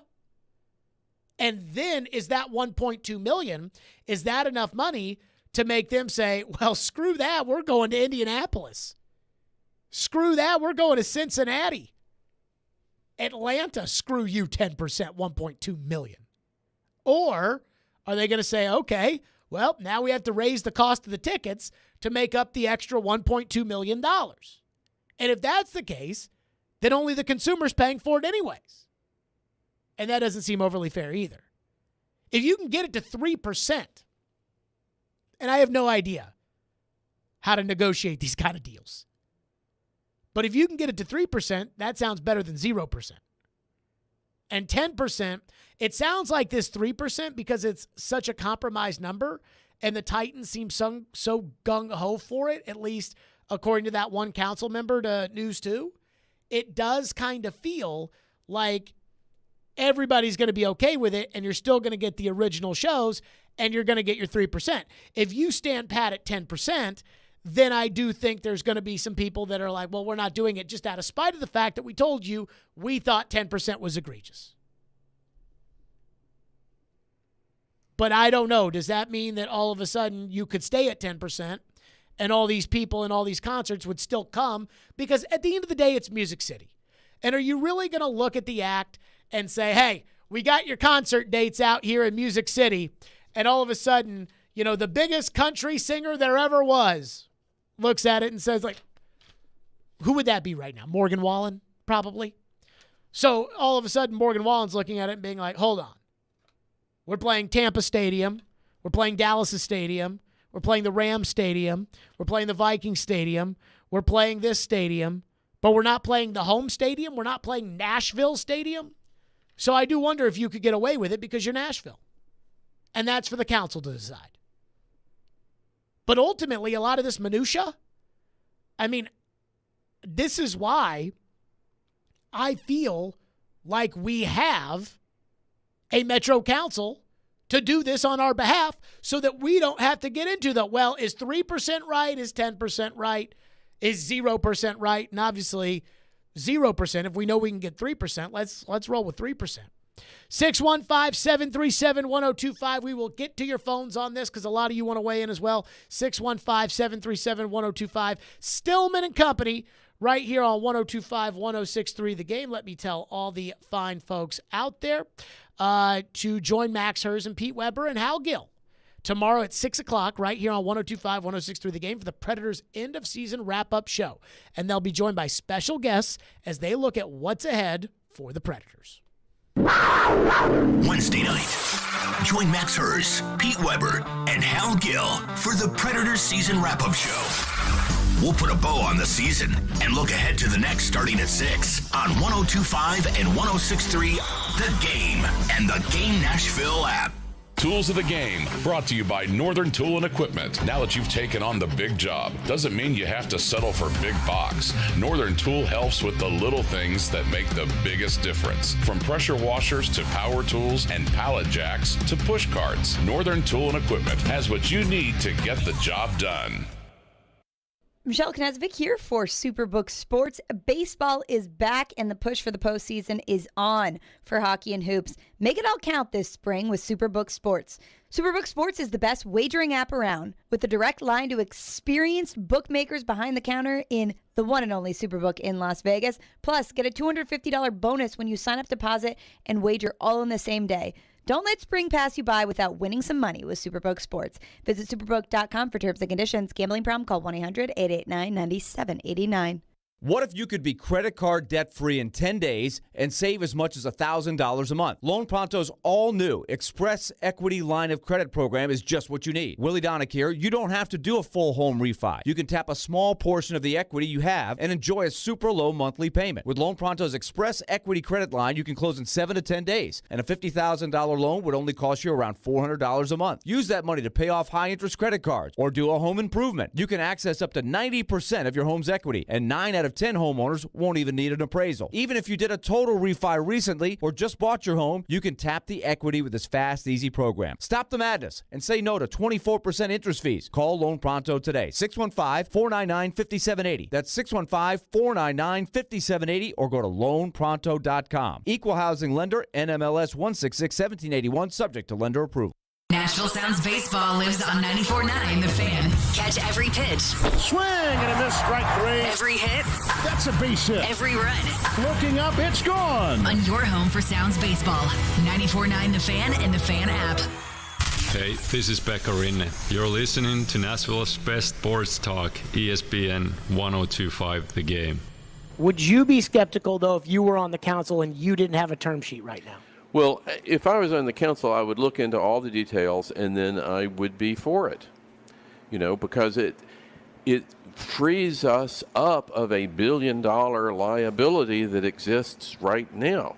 So this is a home run deal for the city financially, but you have to understand the whole deal in order to understand it. Now, for me personally, the fact that we're getting land back, in these other deals, we put land out. Which you didn't like about the soccer I deal. did not. Yeah. I did not like that. That any public land going to support a sports deal, I didn't like. So I tell people about this deal. If you are critical of sports deals, if you are critical of where the city has been in sports deals, this is the deal for you.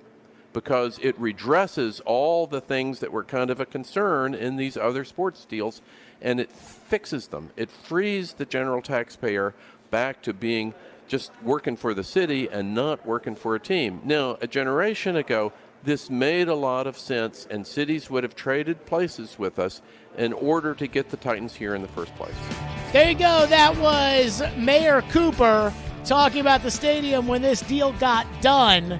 And so now the Metro Council, big reading tonight for the stadium. Before I say anything more, I'll just tell you, I talked to somebody today on the council who feels like the Titans have the yes has the votes, that this will ultimately get done, and that the 3% ticket tax that goes to the general fund, or I guess it won't go to the general fund, it goes to the Nashville Needs Impact Fund. There it is. I knew I'd remember it. The Nashville Needs Impact Fund, that 3% will go there as opposed to the 10%. Now, I don't know. Somebody just sent this to me and says that, and I think this is crazy, but somebody said this to me. Apparently, Indianapolis already has a 10% ticket tax on events at Lucas Oil Stadium, Bankers Life Fieldhouse, Victory Field, which is where their AAA team plays, and the Indiana Convention Center. It went from 6% to 10% to give an extra $7 million to the general fund. That's from John Stiff, S-T-Y-F. I have no idea who that is. So apparently Indianapolis already has this 10% tax that all these people like the SEC are saying, oh, no. So keep that in mind. Austin texts into the text line, and I don't disagree one way or another with this one, but he says, Jared, I love you, but this is so boring to listen to. And I understand what you're saying. And this is why, this is my overall feeling about the Titans and the stadium deal. I think most people don't care. I think most people just assume the deal is going to get done and you're going to have a new stadium and you're going to get a Super Bowl and all these little things that Metro Council's arguing about, that's just Metro Council arguing politics, and that'll eventually be done. And the only thing that will affect my life is that we will have a new domed stadium. And I don't think that you're wrong by thinking that. I mean, that's how I feel about the minutia of all of this. As a citizen, as a talk host, I do want to present what I know and tell you how I feel based upon what I know. But a lot of that is incomplete data. And that's where I trust the council members to actually do the legwork on this stuff because that's what they're elected to do. I know that we all have this natural distrust of politicians, and I think we absolutely should have that, especially some of the crap we've seen going on around here lately, that we should definitely have a natural distrust. But as far as the stadium deal is concerned, I understand this guy saying like, hey, Jared, like I love you, but, I care more about who the Titans are going to draft than I do about, what are we going to do about the urinal fund?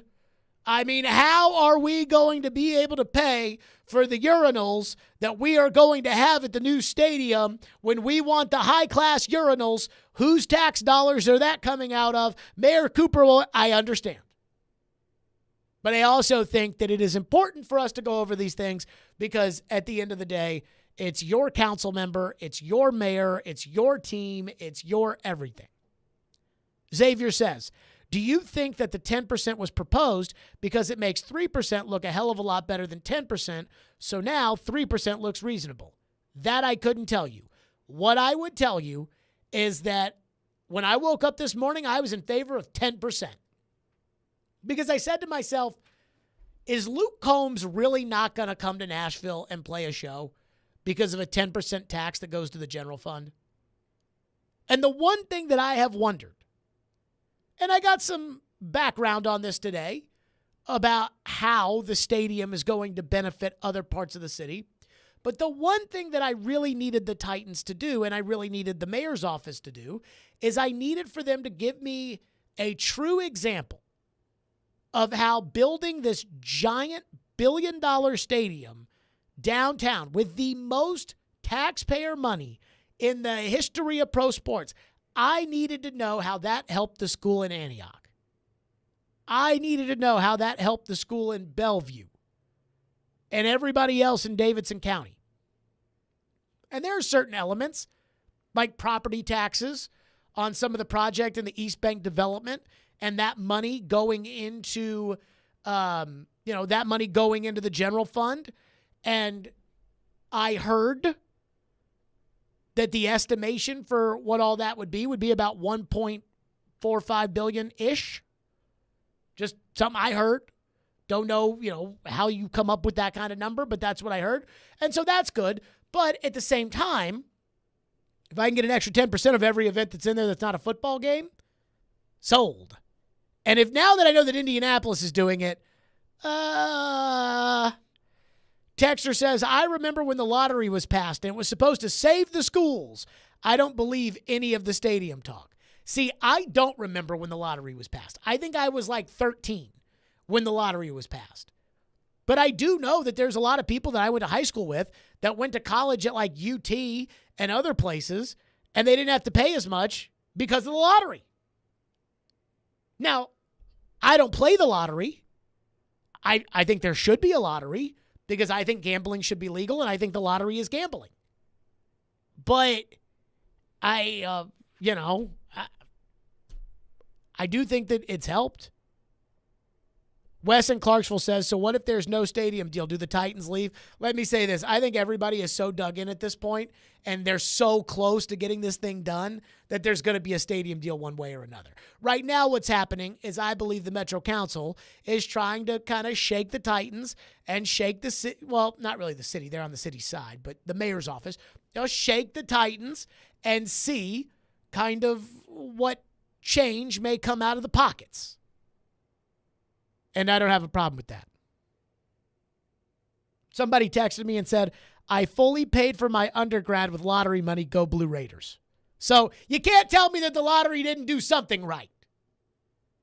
LD from McMinnville says, to use Jared's own words, I couldn't give two poops about the stadium. I know. That's why you have elected officials. For them to go over this minutia of the difference between 10% or 3% but let me tell you this. If you don't care, then they'll do whatever they want to do, and sometimes that may be something that has an effect on you that you don't like. And right now, you have a council member who has a pretty important vote. So if you like the deal or you don't like the deal, you can tell your Metro Council member why you feel that way if you feel inclined to keep up with it. And if not, so be it. I miss the days. And this is a much bigger discussion than the Titan Stadium. I miss the days when I didn't care about politics. Like, I got to tell you, I voted for a president in 2008, which is the first time I could vote. I voted for a president. I watched that election, and then after it was over, I didn't think about anything that had to do with politics. I voted for a president in 2012. Now, remember, I was, 19 in the 2008 election. I voted for a president in 2012, and I voted, and it was over, and I didn't know anything about politics. Then 2016 happened, and now it's like every single thing has to be about politics. And there have been some sports things that have become political where I'm like, you political people stay out of it. You guys go worry about taxes and health care and gun laws and things like that, and you stay out of what the NFL should do or shouldn't do with kneeling during the national anthem. Just go away. Let the football decide all that. You guys just go away. So I miss the days of not caring about that stuff. But I do feel like this is supposed to be a very pro-Nashville show, and this is a big deal for the city. 615-737-1025 is our phone number, 615-737-1025. Somebody says that I don't care about the dome stadiums or things like that. Let me say this. I am very excited for a dome stadium. Now, I have never consistently gone to football in a dome stadium. But I will say this. I went to a Kenny Chesney concert last year at AT&T Stadium, and they had the roof closed. My buddy Danny Rader, he's, I think, the best guitar player in all of Nashville. And so we went to go see them in Dallas last year. And I didn't notice the roof on or off. It was great. And let me tell you, the thing I hate about the Titans games, September, it's too hot. November and December, it's too cold. I like the idea of like that Texan game last year that was supposed to be 1 degree and Malik Willis was playing quarterback and nobody went to the game. I like the idea of knowing that even if it's 1 degree outside, it'll be fine inside. I went to a Garth Brooks concert last year we actually did have a good time. And I guess this was 21, so it was 2 years ago. We had a good time, but the most partying we did for the Garth Brooks concert was drinking Trulies that we bought at the Exxon next to the stadium because they canceled the show because of the rain. So when I have tickets to a concert, I'd like to know that it's going to happen. And if you have a dome, it's going to happen. So I am pro-dome. 615-737-1025 is our phone number, 615-737-1025. Back to the draft. There is one thing that I do feel like I feel guilty as far as the draft and the Titans are concerned. We'll get to that next. Hey, come out to Bridgestone Arena on April 22nd at 2 o'clock for the Predators Open House. The open house will include tours of the Preds locker room, Lexus Lounge, team store, and the chance to shoot on net for a chance to win 2 lower-level full-season tickets for next season. Get more details at nationalpredators.com/open house. Every Wednesday at 8:30. Join Robby and Rexroad for The Choice is Yours. 2 sports questions, 2 non-sports questions. They'll answer a couple of questions about life and sports. The Choice is Yours is built by Jarrett Companies. You have a choice. So when you have a need for site and utility work, fire protection, concrete and asphalt services, the choice is simple. It's Jarrett Companies. For more, visit JarrettCompaniesInc.com. The Choice is Yours. Wednesdays at 8:30 on 102.5 and 106.3 The Game and the Game Nashville app. It's time for another Kubota field event at Coleman Tractor of White House. Their biggest sale event of the year will take place in White House on Saturday, April 22nd. Don't miss this perfect opportunity to demo Kubota tractors, zero-turn mowers, and more. Take advantage of Kubota's competitive financing offers. Receive a coupon for up to $250 off select purchases. Plus, enter to win prizes and free barbecue lunch from 11 to 1. Try it and buy it during the Kubota field event Saturday, April 22nd from 9 to 2 p.m. at Coleman Tractor of White House at 3613 Highway 31 West. Finding great people to hire is like trying to find a needle in a haystack. It's pretty difficult, right? Well, ZipRecruiter has mastered finding a needle in a haystack, so they take it to the next level. They make hiring so simple that it's like finding a needle in a needle stack. And that's why you should try ZipRecruiter for free at ZipRecruiter.com/free. Here's what it's like to use ZipRecruiter. They have so many qualified candidates that it's easier to find the right ones for your roles.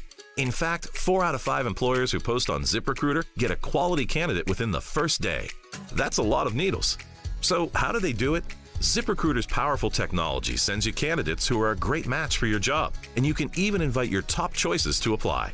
So if you want less hay and more needles, head to ZipRecruiter. And right now, you can try ZipRecruiter for free. That's right, free. At ZipRecruiter.com/free. That's ZipRecruiter.com/FREE. ZipRecruiter.com/free.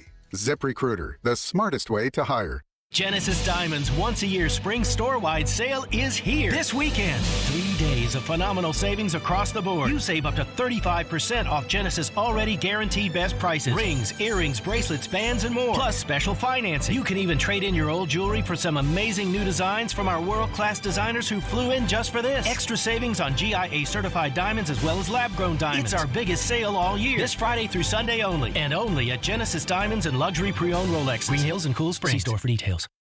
Nashville's radio version of The Odd Couple. This number makes more sense. It does not make more sense. It's absolutely. Robby, Stanley, and Joe Rexroad are Robby and Rexroad. Yay, we win. We don't. We lose. No, I disagree. Robby and Rexroad. Mornings from 6 to 9. If you're good enough, you're good enough. It's absurd. On 102.5 and 106.3 The Game and the Game Nashville app. Strong opinions and a strong personality on your drive home. This is Stillman and Company, presented by TriStar Moving on 102.5 and 106.3 The Game and the Game Nashville app. You start to talk about the players that are available.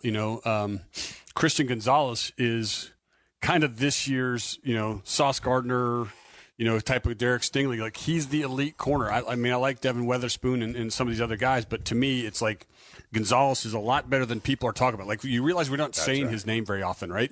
There's a reason why we didn't talk about Sauce Gardner and Derek Stingley as 2 and 3 last year, because every NFL club's like, shh, we want him at 5. We want him at 6. And so Christian Gonzalez, to me, is that guy that no one's talking about for all the wrong reasons, because he's going to go pretty high. And, you got to make those big decisions. So I don't think you want to, if you're up there at 3, if you're Monty Austinfort, or maybe if the Colts and you're not in love with the player, I don't think you want to drop past 8.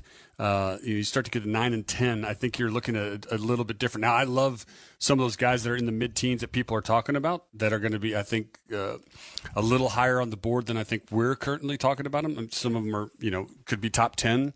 But I like this draft class if you can stay around 3, even what the Bears did to go back to 9. I think that's not a bad place to be based off of like what I think how this draft class goes. There you go. That was Mark Dominic talking about Christian Gonzalez on NFL radio this morning. And I was thinking about this. I feel kind of guilty.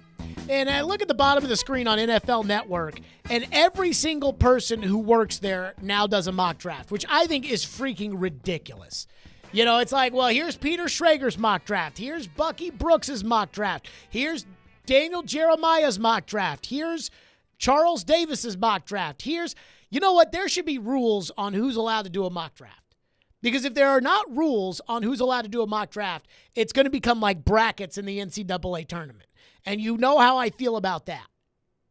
So at ESPN, Mel Kiper Jr. and Todd McShay should be allowed to do mock drafts, and you can pick one other person. So if you want to pick Louis Riddick, then he can do it. You want to pick Matt Miller, who nobody cares about, he can do it. But 3 people. And same with NFL Network. But Peter Schrager's mock draft was on the bottom. He's got the Titans taking Hendon Hooker with the 11th overall pick in the draft.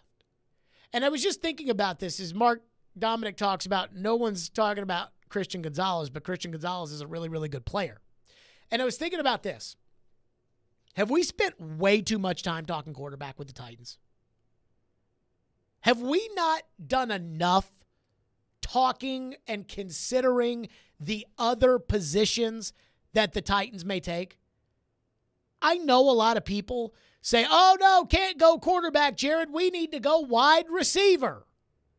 And yet, other than saying no on Jackson Smith and Jigba because of his bad hamstring last season, I don't feel like we've really considered the Titans drafting a wide receiver in the first round this year.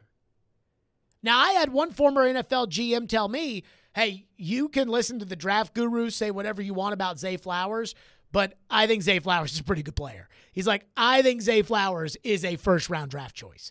So I hear these people say Zay Flowers is a late 1, early 2, and this guy's a former GM in the league, and he's like, I'm telling you, Zay Flowers is a dog. And I was like, okay, I'll keep that in mind. But then, at the same time, I keep thinking about how everybody keeps thinking the Titans are going to go quarterback. This mock draft says Anthony Richardson. This mock draft says Hendon Hooker. This mock draft says Will Levis.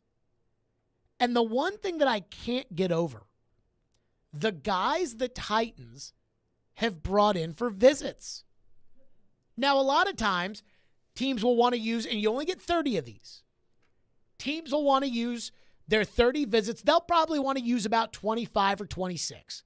Because if something comes up this week, you want to get a guy in and say, okay, you just had elbow surgery. We want to put our doctors. We want to look at that elbow. So you want to keep things kind of in the back. And so you take about 25 guys.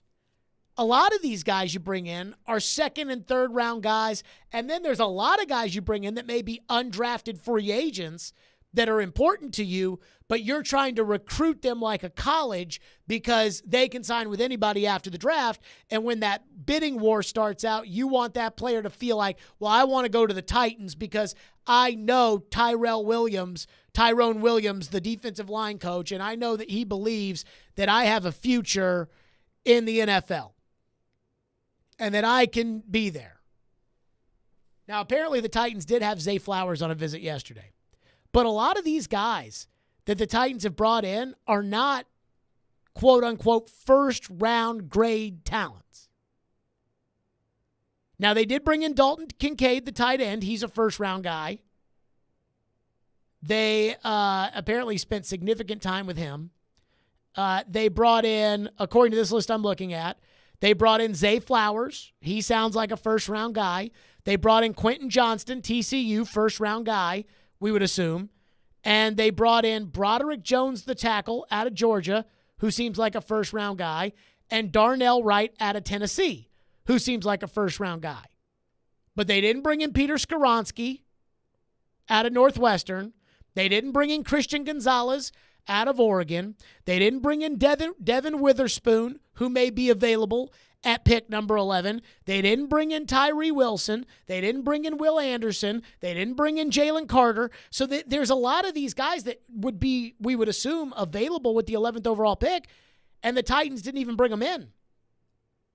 So when I see that every draft guru tells me that the top tackles are Paris Johnson and Peter Skoronski, and that Broderick Jones and Darnell Wright are kind of in that mid-first round, and that the wide receivers outside of Smith and Jigba are not worthy of the 11th overall pick, and I see that they're not bringing him in, and if you were going to draft Smith and Jigba, you better bring him in, and you better have your doctors look at him, but they're not bringing him in, but they are bringing in Quentin Johnston and Zay Flowers. It makes me think that either they're going to go with Richardson, Levis, Hooker, Stroud if he falls and they're able to trade up, or they're probably going to trade back. And if they don't trade back and they're stuck at 11, I guess they'll pick Broderick Jones or Dalton Kincaid. Because I have a hard time believing that Mike Vrabel is not going to bring in who they end up picking in the first round. So I guess it's a long-winded way of saying, have we done too much quarterback talk and not enough talk on the other players? Or is it that the Titans are just not that interested in the other players? Now, I do find it fascinating that they brought Zay Flowers in. And I know Zay Flowers is a 25, 26 in some of these mock drafts.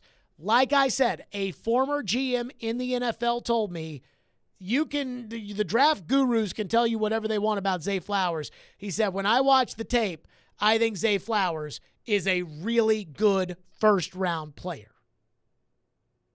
Chip texts in and says, I think with all the run on quarterbacks that Paris Johnson will fall to the Titans. Well, they're not bringing him in for a visit. So are they really considering drafting Paris Johnson if they're not bringing him in for a top 30 visit? Is Mike Vrabel going to try to play the smokescreen game, or is he going to bring in somebody that he has spent time with, his coaches have spent time with, his owner has spent time with, things like that? 615-737-1025 is our phone number. We know Anthony Richardson may be on the table with a trade up. We know that Hendon Hooker may be on the table. We know that Will Levis may be on the table. We know that they may have to trade up for some of these guys. Now C.J. Stroud might be on the table.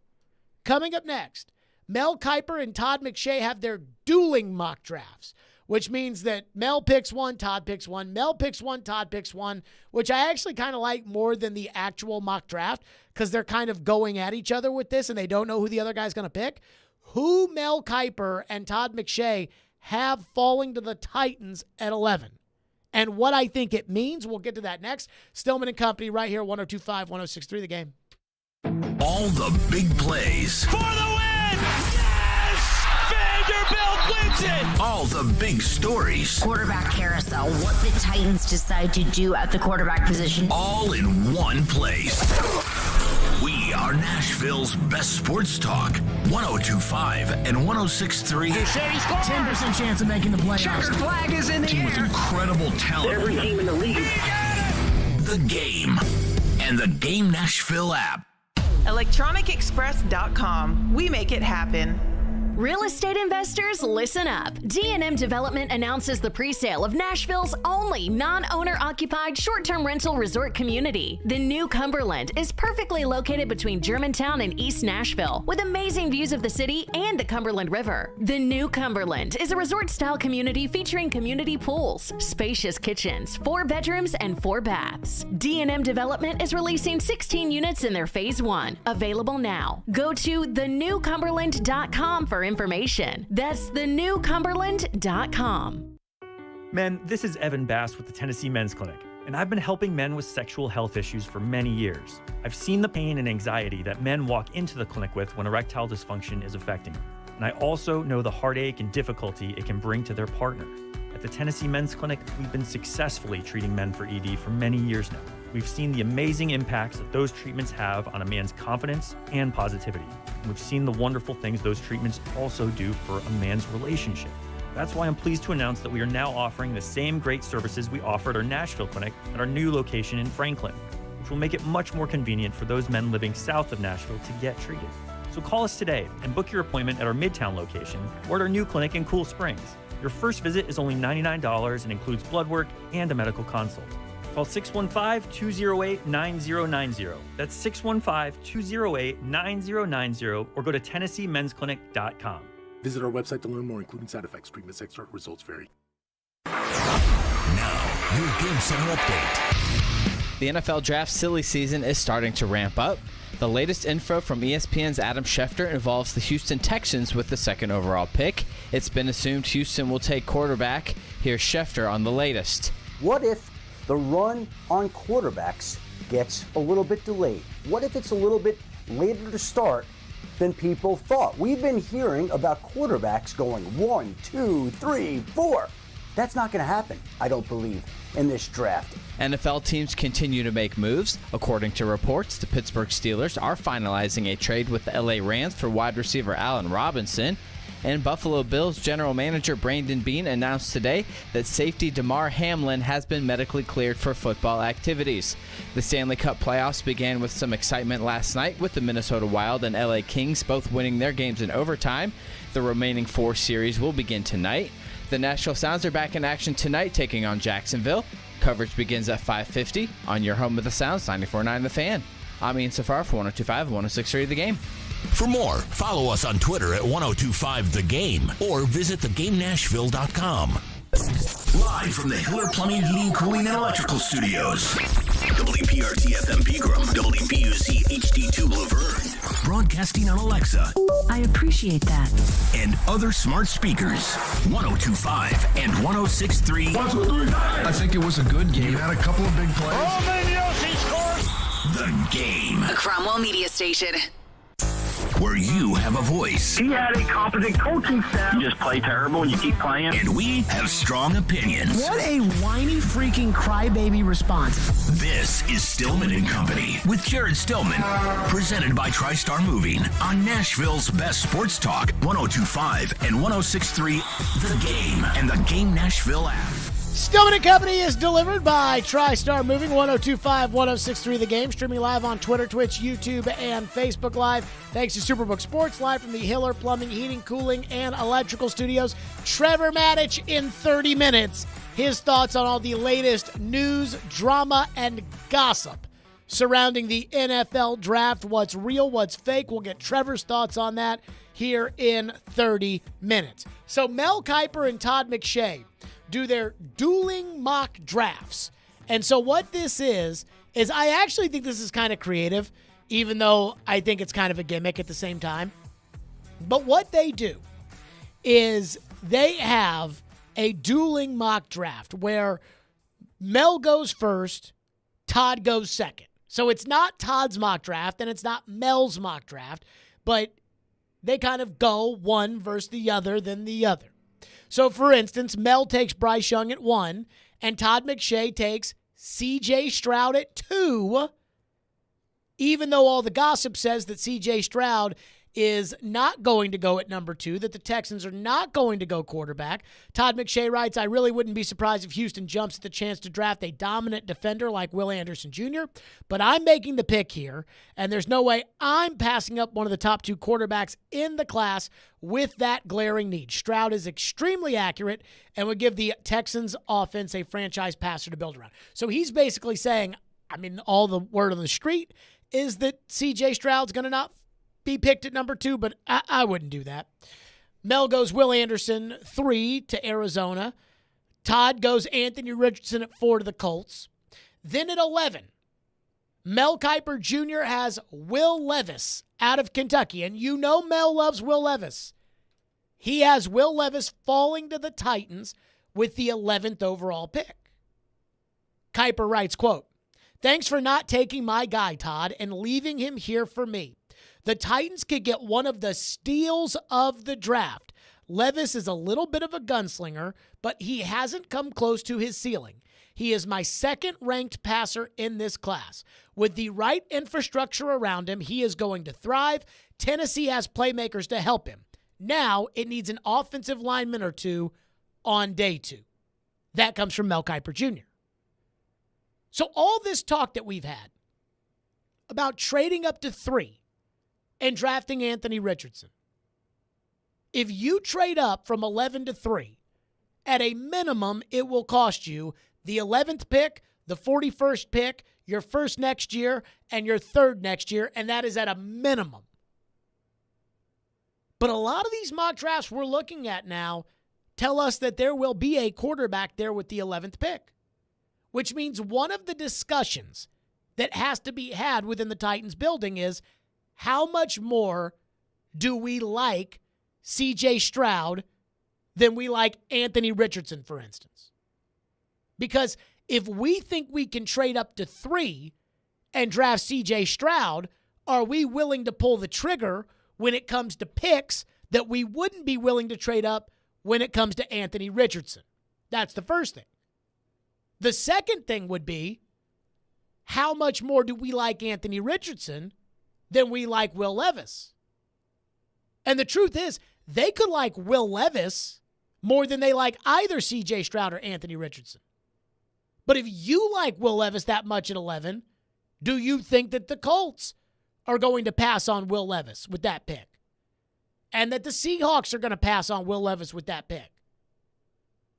And that Detroit or Atlanta or Vegas would pass on those picks? Or that somebody could jump you with Philadelphia and take the quarterback that you like? And the other thing, too, is I do feel like there will be a quarterback available with the 11th overall pick in the draft. Whether it's Levis, whether it's Richardson, whether it's Hooker, I do think one of those guys will be available at number 11. Is that guy plus the picks that you will save? So that guy plus the player you'll take in the second round this year, plus the guy you'll take in the first round next year, plus the guy you'll take in the third round next year, is that guy, let's say it's Hendon Hooker, is that guy more important to your franchise? Those guys, are they more valuable with Hendon Hooker than Anthony Richardson would be without those guys? And that's an answer I don't have. I mean, best case scenario, Charles Davis's latest mock draft. Again, everybody at NFL Network has to have a mock draft. It is a requirement if you work there that you have to do a mock draft. Charles Davis' latest mock draft has Anthony Richardson falling to the Titans with the 11th overall pick. And if that happens, I will piss my pants at Twin Peaks in Cool Springs. I will have to bring a change of underwear because the idea that Anthony Richardson would fall to 11 and the Titans would be able to draft him, I mean, it's, I feel bad for Derek and Chris sitting next to me. What could happen? You know, you don't want to be like the guy in that middle aisle, that middle seat on a Southwest flight that pees his pants next to the other two guys. I feel bad for the other two guys. That's going to be Derek and Chris if Anthony Richardson falls to the 11th overall pick, because I'll be so excited. I'll be so happy. So I don't think that's going to happen. But the Titans have to kind of gauge all of this. And one exercise that Floyd told me that they used to do all the time, and they're probably doing it now, in between Vrabel kind of being around the organized team activities where guys are working out in the facility and he's talking to the players and he's telling them, hey, good job on that, or you need to go harder on this, that kind of stuff. But the things they're probably doing is they're probably doing their own mock drafts. Floyd told us that they used to do mock draft after mock draft after mock draft so that they could just get an idea as to who's actually going to be available with that pick. And that's another thing they have to think about, right? How much do we like Stroud? How much do we like Richardson? And how much do we like Stroud compared to Richardson? Would you give up another first-round pick if it's C.J. Stroud? And TD said a month ago that the Titans prefer C.J. Stroud over all the other quarterbacks in this class. Do you like C.J. Stroud enough to trade 3 first-round picks to move up to number 3 to draft him like San Francisco did with Trey Lance when Rand Carthon was on that staff in 21? Or do you want to do what the Patriots did, which is we'll wait at 15 and we'll get the last guy, and the last guy was Mac Jones. And so the Patriots didn't have to give up any other picks. And in this case, the last guy would be Hendon Hooker. And I do believe that Hendon Hooker will be available with the 11th overall pick. I'm not guaranteeing it because some people like Hooker third best. But I do feel pretty certain that one of those 5 guys will be available at 11, especially if a quarterback is not going to go at number 2 or at number 3, and Indianapolis gets to pick C.J. Stroud at number 4. So it's a long-winded way of saying we have no idea what's going to happen. The Titans have to anticipate what may happen. And when you see these mock drafts like this one, Will Levis at 11, I don't know if Will Levis is going to get there, but if he is, and all of a sudden you start to think, well, I can stay at 11 and I can take Levis, who some people like Mel Kiper love him. I can take Will Levis and I don't have to give up any of these other picks. I think I should do it. And let's not kid ourselves.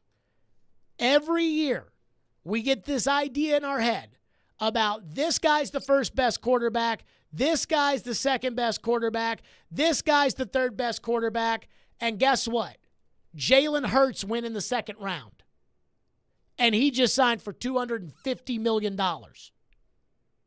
In 1983, everybody thought John Elway was the best quarterback, and that's fine, he was great. But Todd Blackledge was QB2. Jim Kelly, was pretty good, was QB3. One pick later was Tony Eason, QB4. Ken O'Brien was QB5. Dan Marino, Ken O'Brien was QB4. No. Ken O'Brien was QB5. Dan Marino was QB6. So as much as it's easy to say, well, if he is Stroud's number 2 for sure, Richardson's you could take the Lamar Jackson pick, 32, and end up with arguably the best quarterback in that class. The Jalen Hurts pick in the second round.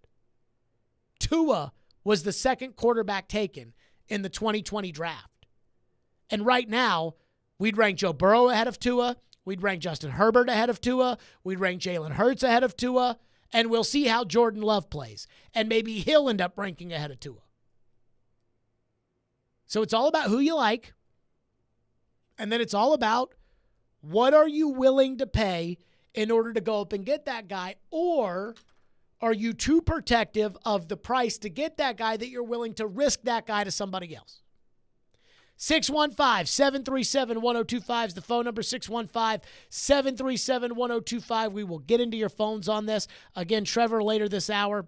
And the one thing I'll say about how Houston feels, because apparently it sounds like Houston doesn't like C.J. Stroud.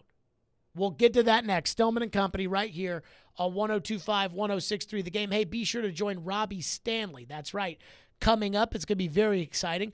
Be sure to join Robby Stanley from 10 a.m. to noon this Saturday for another Kubota field event at the Coleman Tractor in White House for their biggest sales event of the year. Demo Kubota tractors, zero-turn mowers, and more. That's Coleman Tractor of White House at 3613 Highway 31 West this Saturday. The crowd is standing on its feet. It's in the hole! It's in the hole! Join 102.5 The Game for the second annual Music City Celebrity Golf Tournament, benefiting Souls for Souls, June 7th at Hermitage Golf Course. Put your team together and come play with athletes, musicians, and other local celebs. Be the ball. Support a great cause and have loads of fun. Plus, you'll have the chance to win awesome prizes. Sign up to play, sponsor, or donate at theGameNashville.com/golf. Middle Tennessee, you can count on an award-winning service team for all your home maintenance and improvement needs. Lee Company, we're A+ rated with the Better Business Bureau and trusted by thousands of homeowners in our community. Our team is ready to assist with all your home maintenance projects, heating and air conditioning, plumbing, electrical, appliance service, and more. Experience the convenience of calling one phone number for all your home maintenance needs. Call Lee Company today at 615-567-1000 or visit leecompany.com. The designer jewelry event of the year is this weekend at Genesis Diamonds. See all new creations from the world's biggest names in jewelry. Store-wide savings up to 35% and zero-interest financing. Top designers are here with their newest creations: rings, earrings, pendants, bands, bracelets, many being shown for the first time. Extra savings on GIA-certified diamonds as well as lab-grown diamonds, too. Don't miss this once-a-year spring store-wide sale Friday through Sunday only at Genesis Diamonds and luxury pre-owned Rolexes, Green Hills, and Cool Springs. See store for details. It's time for another Kubota field event at Coleman Tractor of White House. Their biggest sale event of the year will take place in White House on Saturday, April 22nd. Don't miss this perfect opportunity to demo Kubota tractors, zero-turn mowers, and more. Take advantage of Kubota's competitive financing offers. Receive a coupon for up to $250 off select purchases. Plus, enter to win prizes and free barbecue lunch from 11 to 1. Try it and buy it during the Kubota field event Saturday, April 22nd from 9 to 2 p.m. at Coleman Tractor of White House at 3613 Highway 31 West. This is Erykah Badu. Come take a journey with me on a trip of a lifetime. It's the summer concert experience of a lifetime. It's the Unfollow Me Tour with Erykah Badu. Erykah Badu with Yasin Bey. July 18th in Bridgestone Arena. Tickets on sale April 20th. Available at Ticketmaster.com. In business, everything your employees do impacts your brand, including what they wear. Cintas has high-performance workplace apparel for almost every job imaginable. From work shirts and pants, to polos and khakis, to Oxfords or T-shirts, these clothes move, breathe, and look great. Your team gets the styles they like, you convey the image you want. And Cintas service includes weekly laundry and delivery. To learn more, visit Cintas.com. Oh, I'm ready! And get ready for the workday. Want to weigh in on the conversation? It's a brain booster. Slide into our DMs. Or just text or call at 615-737-1025. Our phone line is driven by WilsonCountyHyundai.com. You're listening to Stillman and Company, presented by TriStar Moving on 102.5 and 106.3 The Game and the Game Nashville app. Well, listen, we think that Anthony Richardson is a fascinating prospect, but so is this entire prospect. Dan, you mentioned the run on quarterbacks, but let me ask everybody this. What if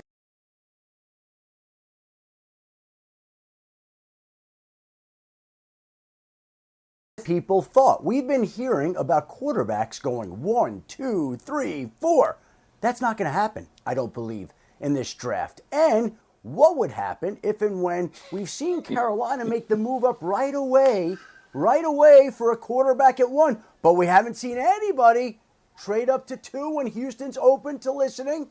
We haven't seen anybody trade up to number 3 because you know what? I think Indianapolis thinks there's a real chance right now that they could sit right where they are at 4 and get potentially the second quarterback in this draft. There's a chance we might not see a quarterback go at 2 or even 3, and there might not be a team that trades up because the value in that isn't what we thought it would be. So Indianapolis may be sitting there with its pick of the litter, Anthony Richardson or Will Levis or C.J. Stroud. That could happen. That's a possibility right now. There you go. That was Adam Schefter, and that has shifted the betting markets. According to FanDuel Sportsbook, my official sportsbook app, the official sportsbook app, Will Anderson Jr. is now the favorite to go number 2 overall, which I think is crazy talk. But that's okay. Let me say this. Just because the Houston Texans don't like C.J. Stroud doesn't mean that I don't like C.J. Stroud. And it shouldn't mean that the Titans don't like C.J. Stroud. And I'll tell you why the number one reason, and that is if the Texans really don't like C.J. Stroud, and if the Texans aren't going to take C.J. Stroud, and I'll tell you why this is. Because the Texans are stupid. I mean, I think we need to remember that. The GM used to always tell me about what he would call bonus picks. And that if a guy who you had graded as a third-round player went off the board at 18 overall, you'd be sitting there counting down the guys that would be available until your pick with the guys that you wanted and say, Johnny Joe, who you've got graded as a third-round pick, he comes off the board. The GM said that they'd sit around the draft room and say, bonus pick, because that wasn't a guy that we figured would come off the board, and now we're one spot closer to us. And I'm not saying that if they take Will Anderson Jr. at 2 that it's a bonus pick, but I am saying that it doesn't affect how I feel about C.J. Stroud. What it makes me think is that the Texans are stupid, because I don't know who's going to play quarterback for the Houston Texans if they do not pick C.J. Stroud at number 2. Are they really going to run Davis Mills out there? Are they really going to send Case Keenum out there? Because you could argue, well, they have the 12th pick, which they got from Cleveland for Deshaun Watson, and they could sit there at 12 and they could take Hendon Hooker. But what if Hendon Hooker's gone? What if they take Will Anderson, someone trades to 3, they take C.J. Stroud, Indianapolis takes Anthony Richardson, one of these teams that doesn't have a long-term answer at quarterback like Seattle takes Will Levis, and then one of these other teams trades up ahead of Houston and gets Hendon Hooker.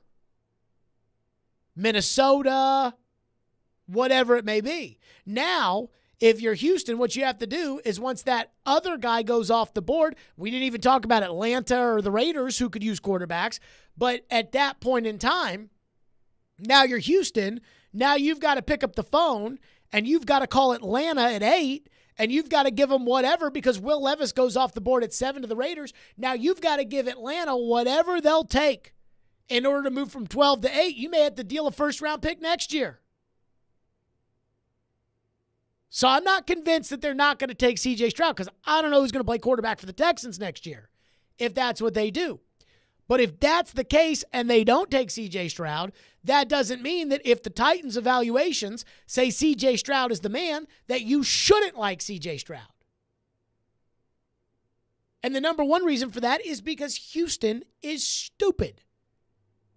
And I know Nick Caserio comes from the Belichick tree, which may not actually be a good thing when you evaluate the Belichick tree.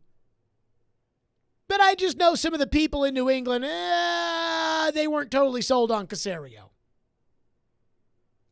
And even though Caserio got dealt a bad hand because Deshaun Watson demanded a trade as soon as he was hired, even though he got dealt a bad hand, I still think the Texans have done a bunch of stupid stuff over the last couple of years. So I'm not worried about how the Houston Texans feel. Andy texts in. Our phone lines are driven by WilsonCountyHyundai.com. Andy says, you can't go wrong with Hendon Hooker, but I love C.J. Stroud. I'd give a first, but I don't want to give them any of our core players. That's okay, Andy. Other than Jeffrey Simmons, nobody wants any of your core players. It's going to cost more to get up to 3 to take C.J. Stroud if, in fact, he's available with the 3rd overall pick. And this idea that you can't go wrong with Hendon Hooker.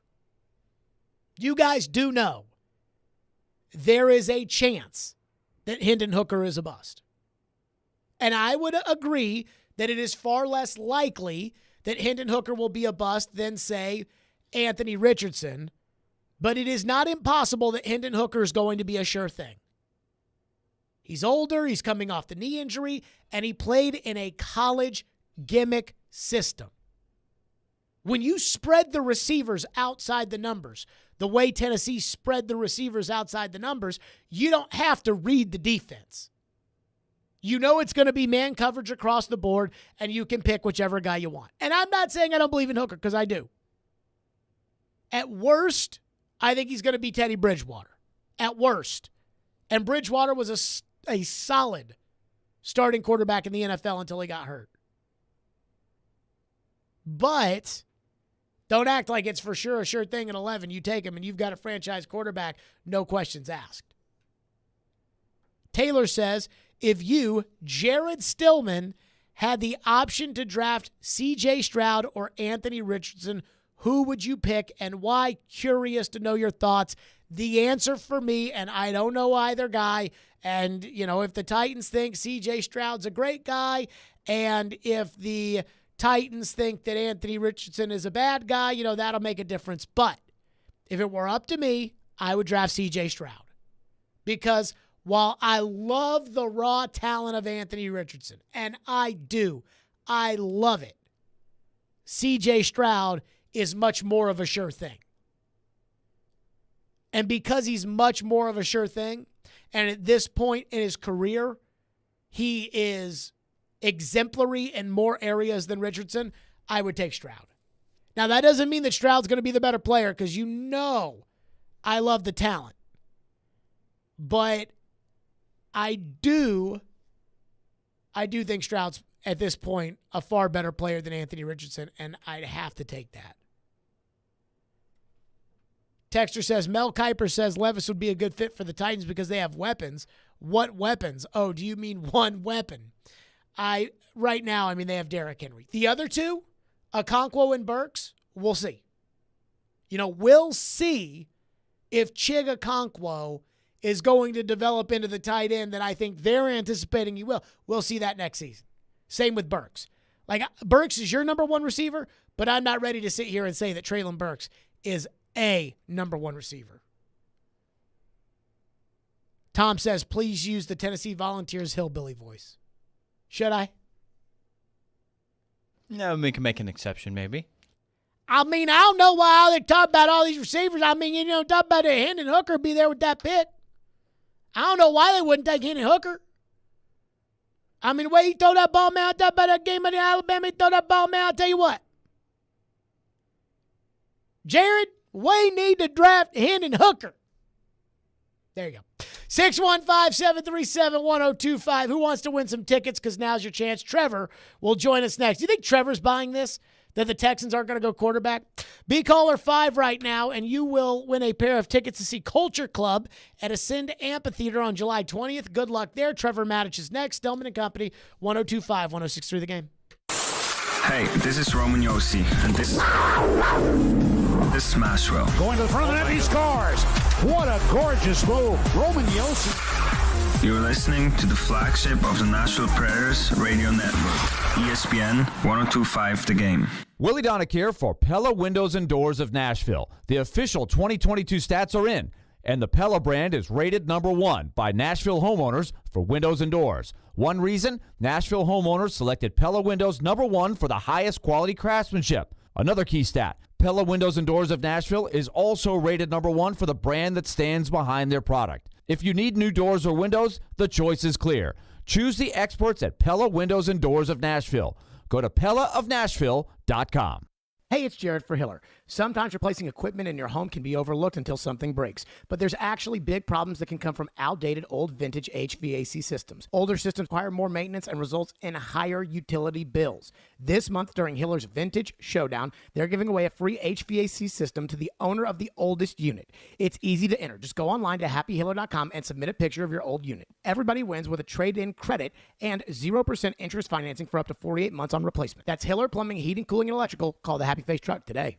If you're hiring, it can feel like you're trying to find a needle in a haystack. You can hope the right person comes along, or you can just use ZipRecruiter. And now you can try it for free at ZipRecruiter.com/radio. In fact, ZipRecruiter has helped a lot of business owners find their needle in a haystack, like Marco, president of operations at Telly Tires and Auto Centers. Because Telly Tires has grown a lot in the last few years, Marco needed to hire everyone from a receptionist to a store manager to a head mechanic. ZipRecruiter helps me find all the right people, even the most difficult jobs to fill. ZipRecruiter helps me keep my business running. Take it from Marco and millions of other businesses who've used ZipRecruiter. ZipRecruiter can help you find the needle in the haystack. See why 4 out of 5 employers who post a job on ZipRecruiter get a quality candidate within the first day. And right now, you can try ZipRecruiter for free. That's right, free at ZipRecruiter.com/radio. That's ZipRecruiter.com/RADIO. ZipRecruiter.com/radio. ZipRecruiter, the smartest way to hire. Hey, it's John Tesh. You want to know how to get better rates, better coverage, and better service on your home and auto insurance? Work with Zander Insurance. I know it's a big promise, but this team delivers. They've been around for almost 100 years and have earned the privilege of representing dozens of insurance companies so they can shop, compare, and find you the best options available. More options mean more savings, and in many cases, better coverage. But it doesn't stop there.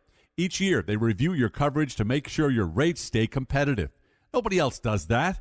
And when it comes to service, just check out their ratings. Zander is one of the top agencies in the industry, and they earned that spot with their commitment to making sure their clients are taken care of like family.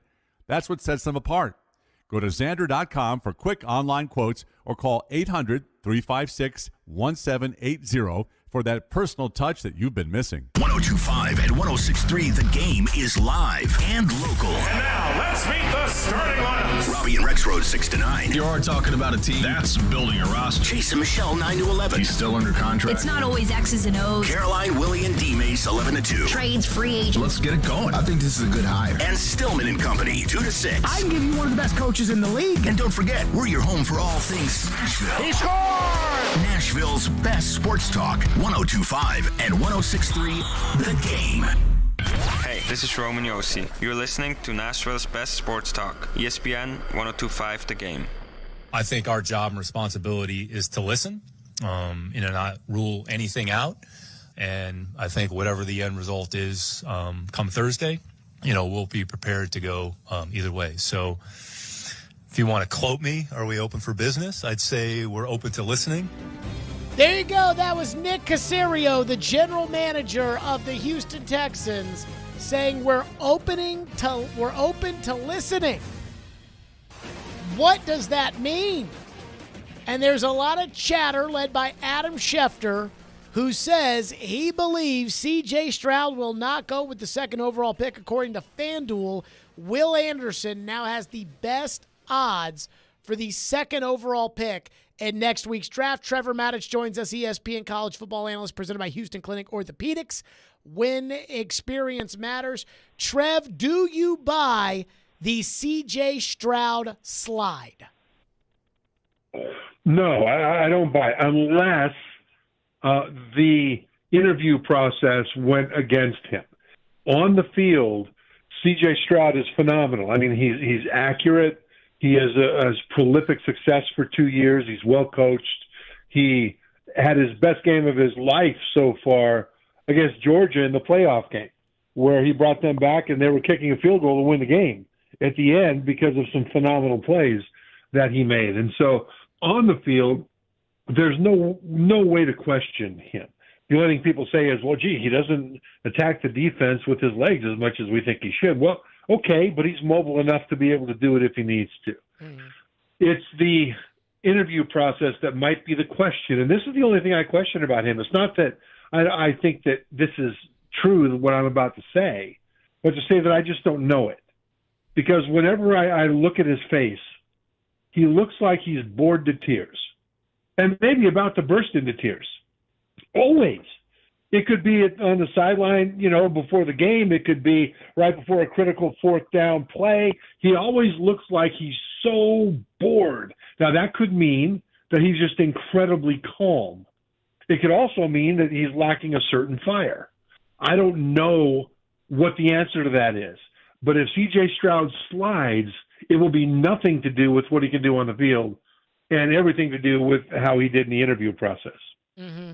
Do you think that if you're the Titans, and we've talked a lot about trading up to 3 for a Richardson or trading up for a Levis, if you're the Titans and you think that this Adam Schefter stuff is for real, do you pick up the phone and call Arizona? And maybe you weren't willing to meet the asking price when it came to Richardson, but would you be willing to pay the higher asking price for Stroud?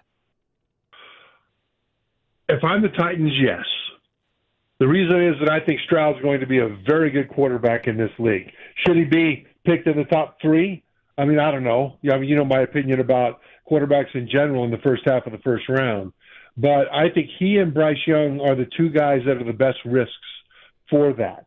And keep in mind that whether you think he should go at number 3 or he should go at number 15, if you think he's your guy for the next 10 years, you take him. You get him. And the Titans have had a front row seat to the Texans and the Colts being in quarterback wasteland year after year after year.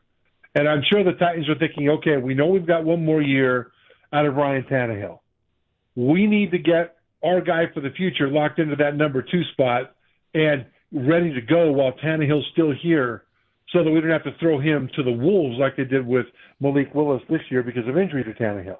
So if that scenario occurs like you mentioned, it wouldn't surprise me at all if the Titans found a way to move up and draft C.J. Stroud. To move up and draft anybody other than Young or Stroud, though, I would turn purple and burst. Really? So would you want, like, let's say that this is real and you think Indy may take C.J. Stroud if he lasts at number 4, do you think that the Titans should still sit C.J. Stroud? I think we could agree that you would sit Richardson behind Tannehill. We would probably sit Levis behind Tannehill, and we'd have to sit Hooker behind Tannehill because of the knee injury. But would you still want to sit Stroud behind Tannehill? Can I give you 2 words to support sitting Stroud behind Tannehill? Sure. Patrick Mahomes. Let me give you 2 more. Aaron Rodgers. Let me give you 2 more. Steve Young. I have one more, by the way. Tom Brady. Go ahead. Oh, Tom Brady. There you go. Yeah, Drew Bledsoe. And by the way, Drew Bledsoe, when Brady took over for the starting job from him, he went off to the Bills and made the Pro Bowl, didn't he? Bledsoe was still that good of a player. He just got Wally Pitt by a better one.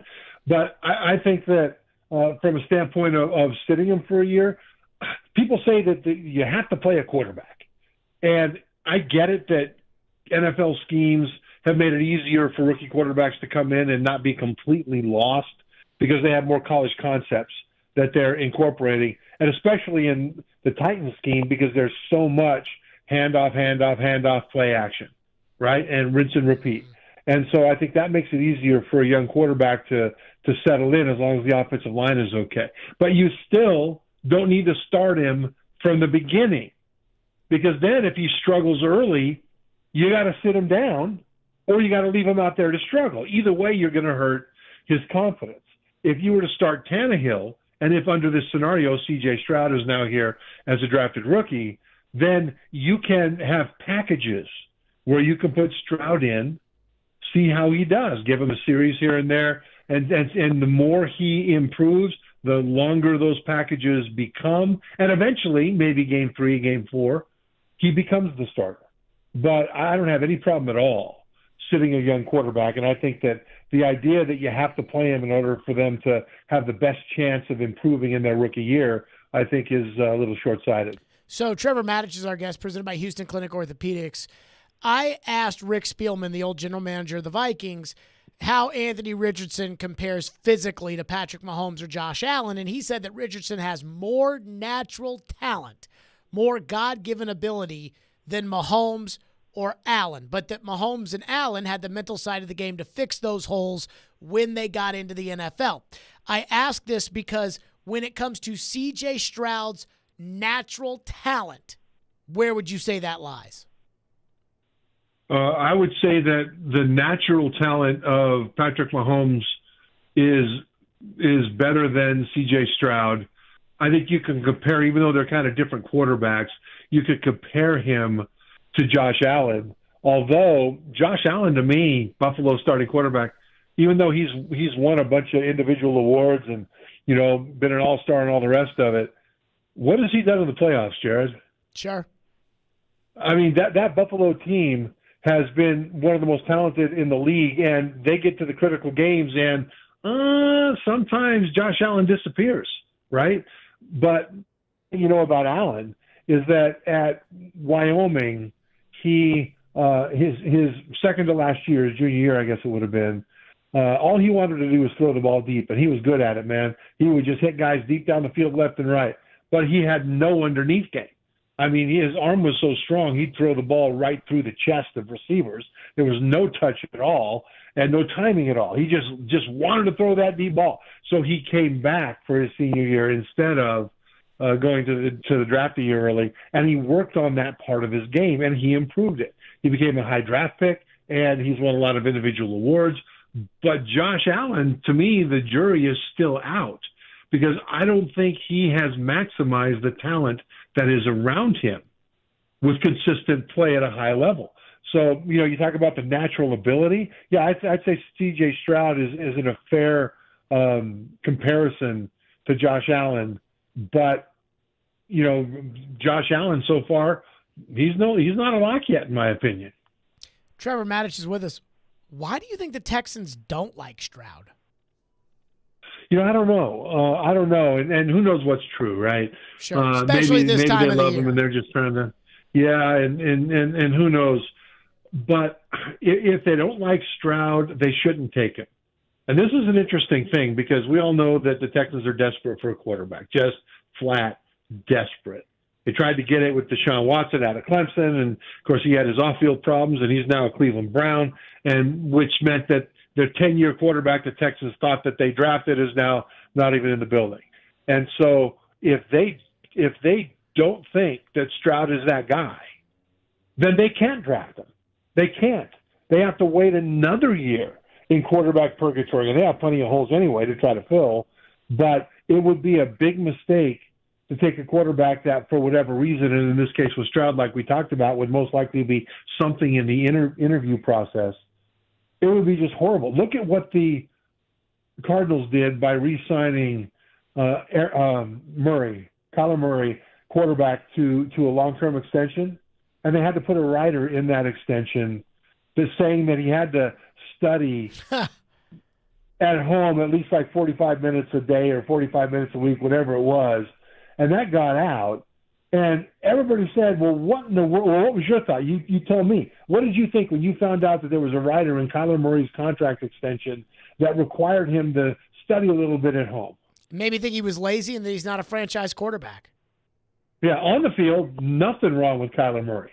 Off the field, And so if there's anything wrong off the field that the Texans think about C.J. Stroud, they can't draft him there. Just like I thought that it was a big mistake for the Cardinals to sign Kyler Murray to that extension because now they're stuck with a guy that can play, $1 million arm, 5-cent head. Trevor Maddich is with us, ESPN college football analyst here on the program. I do have thoughts about the non-quarterback sector as far as the Titans are concerned with the draft. Plus, do we think that one of these guys will actually be there at 11? Because last week we didn't, the way things were trending. Now it feels like it might. We'll get to that with Trevor coming up next. 615-737-1025, Stillman & Company. Trevor Maddich is presented by Houston Clinic Orthopedics. When experience matters, 1025, 1063 The Game. Chase, why do you look so excited? Because I have big news concerning our show all this week. You have a chance this week to win Steve Miller Band tickets, First Bank Amphitheater on April 30th, and it's all courtesy of our friends at Green Trees Company. You know, they're a family-owned CBD and cannabis company in Hendersonville. Find them online at greentrees.com. That's with a Z. Tune in to Chase and Michelle this week, and you can win some tickets. Weekdays from 9 to 11 on 102.5. 1063 The Game. Hey, it's Mike from Newton Nissan. Are you tired of April showers ruining your mood and turning your car into a muddy mess? Well, Newton Nissan has a solution for you. I want to introduce the brand new Newton Rainproof car. Yes, you heard it right. Our cars are specifically designed to keep you dry during those pesky April showers. Our patented rainproof technology includes a roof that doubles as an umbrella, a windshield that repels water like a superhero, and tires that have built-in rain boots. With the Newton Rainproof car, you'll never have to worry about getting wet again. Say goodbye to ruined hair and soggy socks. And the best part, if you buy a Newton Rainproof car during the month of April, you'll get a free set of windshield wipers that sing in the rain. You can stay dry and shop our full selection of rainproof cars at newtonnissan.com and buy a car from the comfort of your dry home with Newton FastPass. It's the fast, easy, and dry way to buy your car online. So come on to Newton Nissan and make a splash with our rainproof cars. Hurry, the offer ends when the rain stops pouring, which could be never. If you've been thinking about remodeling your home's kitchen or bath, contact the countertop experts at Smoky Mountain Tops. Willie Donick here, and we installed Smoky Mountain Top surfacing in our kitchen years ago. It's remained durable and super easy to clean up. Smoky Mountain Tops is proud to offer the new prestigious Vidara quartz for your kitchen or bath countertops. Vidara surfaces are ideal for use in almost any interior application. Check out the stunning new Vidara quartz shown at Smoky Mountain Top Studio. Contact the pros at Smoky Mountain Tops. Quality, service, and dedication. Visit SmokyMountainTops.com. Interest rates are up, but not at Spring Hill Heating and Cooling. Don't sweat it out another summer. Replace your old unit fast before new regulations increase prices up to 20%. Get a new unit today at today's price and receive up to $1,500 off. Or get 18 months of no payments so your first payment's not due till fall of 2024. At Spring Hill Heating and Cooling, all new systems come with a 10-year parts and labor warranty. Book your appointment now at springhillac.com. That's springhillac.com. And happy spring. Hey, are you seeking relief? Maybe you just want to enhance your day or night. Did you know there are legal THC products available right here in Tennessee? Yeah, really. You can have legal THC products shipped directly to the comfort of your home. Yes, comfort in cannabis is only a website away. Visit greentreescompany.com. That's Green Trees with a Z, and change your life today. Seems like everything costs more these days. Food, utilities, medical costs, you name it. But as prices go up, our family budget stays the same.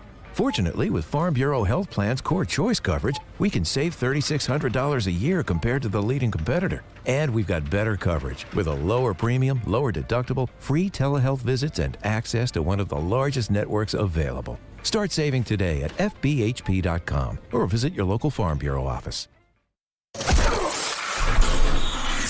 The sports talk doesn't end on Friday. Join Michelle Knezovic and Junnie Riddle for Michelle and Junnie. As long as he wants to coach there, he will be able to coach there. I think that really did save the hope of this team. Michelle and Junnie, presented by Superbook Sports, every Saturday morning at 9 on 102.5 and 106.3 The Game and the Game Nashville app. Strong opinions and a strong personality on your drive home. This is Stillman and Company, presented by TriStar Moving on 102.5 and 106.3 The Game and the Game Nashville app. I'll bet you $10. Stroud might be there at at 4. a very nice steakhouse that two quarterbacks go in the first 4 picks. There's no question about it. I bet you $10. This is what I'll say. Hold on, Dan. What kind of odds? What kind of odds you give me on there? Because that's obvious. Everybody's expecting that, right? I'll give you 10 to 1 odds, Shefty. Done. 10 to 1. 10 to 1. 10 to 1 on $10. Here's my thing. There you go, Dan Orlovsky and Adam Schefter. And Adam Schefter says 10 to 1 that 2 quarterbacks do not go before the number 4 pick, which means Indianapolis would be sitting there at 4. And they would have their choice of C.J. Stroud, Anthony Richardson, Will Levis, or Hendon Hooker. I have a hard time believing that, especially with all the teams that could be traded up there. Trevor Matich is with us, presented by Houston Clinic Orthopedics, when experience matters. Trevor, would you take that bet with Adam Schefter that you think a quarterback goes before, or 2 quarterbacks go before 4? Oh, yeah, I think 2 quarterbacks are absolutely going before 4. But Schefter doesn't. 3. Yeah, well, Adam is dialed in. Adam talks to people. And I think Adam's got a pretty good BS detector, because in this time, teams will use journalists to get their version of things out there to snow other teams in part of the pre-draft, subterfuge. But I think Adam has been around long enough that he kind of has a pretty good feel for that, what might happen. But again, I hope that Levis and Richardson fall farther down in the first round. I really do. Not because I have anything against them, but because it would tell me that teams are really scouting well and they're paying attention and they're not drinking so much quarterback Kool-Aid that they end up hamstringing their team by taking a quarterback that's not going to be their 10-year guy. So, yeah, but as far as the question goes, Jared, I think you'll have 2 and probably 3 in the top 4. Do you think a quarterback will fall to the Titans at 11? Charles Davis's latest mock draft has Anthony Richardson falling to 11. The dueling Mel Kiper, Todd McShay mock drafts have Will Levis falling at 11 to the Titans. Do you think one of the 5 will fall to the Titans at 11? I think it's possible. As long as they don't start drinking the Kool-Aid, because you can be dazzled by Anthony Richardson's athletic numbers, but the fact remains that he hasn't shown that he's a quarterback yet. Mm-hmm. Now, he's only had 1 full year as a starter at Florida, but he hasn't shown that he's that guy. Will Levis had fantastic 2021, but in 2022, with less talent around him at Kentucky, he spent the entire year showing that he wasn't able to elevate the team beyond where they would have been with any other quarterback. In other words, it wasn't like, well, Will Levis elevated this team. I don't think he did. And so for those reasons, I think one of those 2 guys very well could fall to Tennessee at 11. Then Tennessee has to decide what they want to do, because there have been people that have said that maybe they should trade down, but you have to have someone that wants to move up to get the player that's available at number 11. Mm-hmm. And the interesting thing is that Washington at number 16 doesn't have a quarterback on their roster right now that they can really trust. They're at 16. And if Levis or Richardson falls to 11, Tennessee will have to decide if they trust one of those guys to be their 10-year quarterback, or if they'd be better off stockpiling more picks going back down to 16 where Washington is. And you can make that same case for Tampa Bay at number 19. Tampa Bay's got Baker Mayfield now, but I don't know that Tampa trusts him to be their 10-year quarterback. So those are 2 possible suitors at 16 and 19. If one of those 2 quarterbacks falls to number 11, that would give the Titans a real good option between taking one or trading back. Would that be a bad idea, though, given the fact that they don't have a long-term solution in place for Tannehill? Well, you've got to, if you assume that one of those 2 guys, Richardson, Levis, is going to be that guy, great.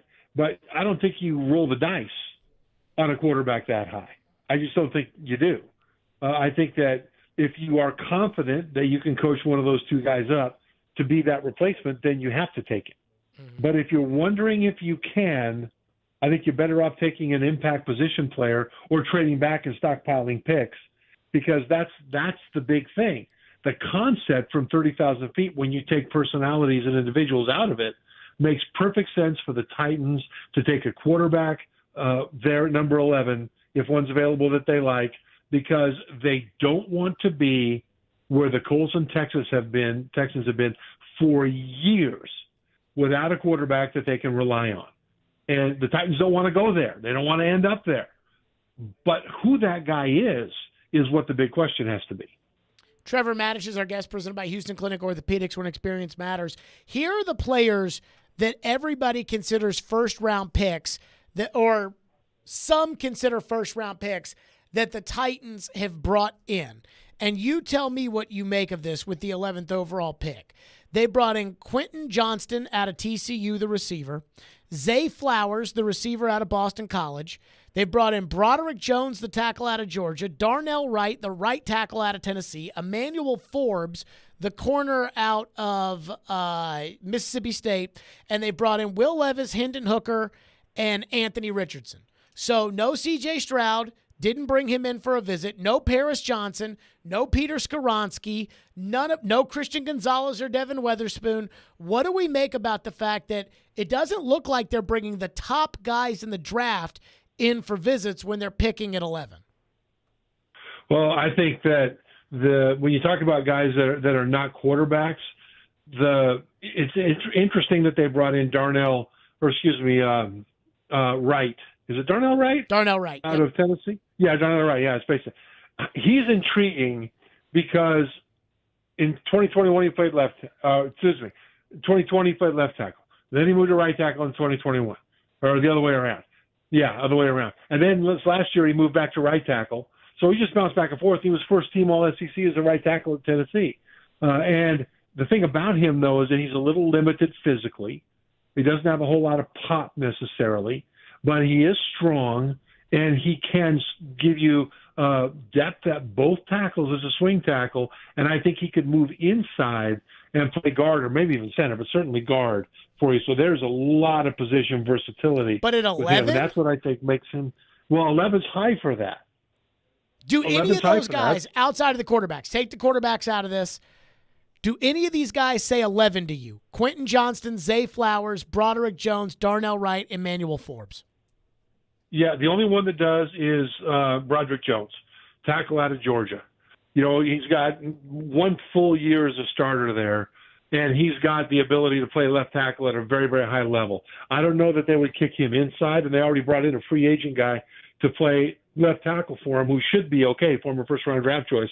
Sign him off of from Philly, but I think he's the one that's got the best chance at number 11 to be the most sure thing of them. Even Paris Johnson, who people talk about, the tackle out of Ohio State, who also has played inside for Ohio State at guard, he doesn't have a whole lot of pop.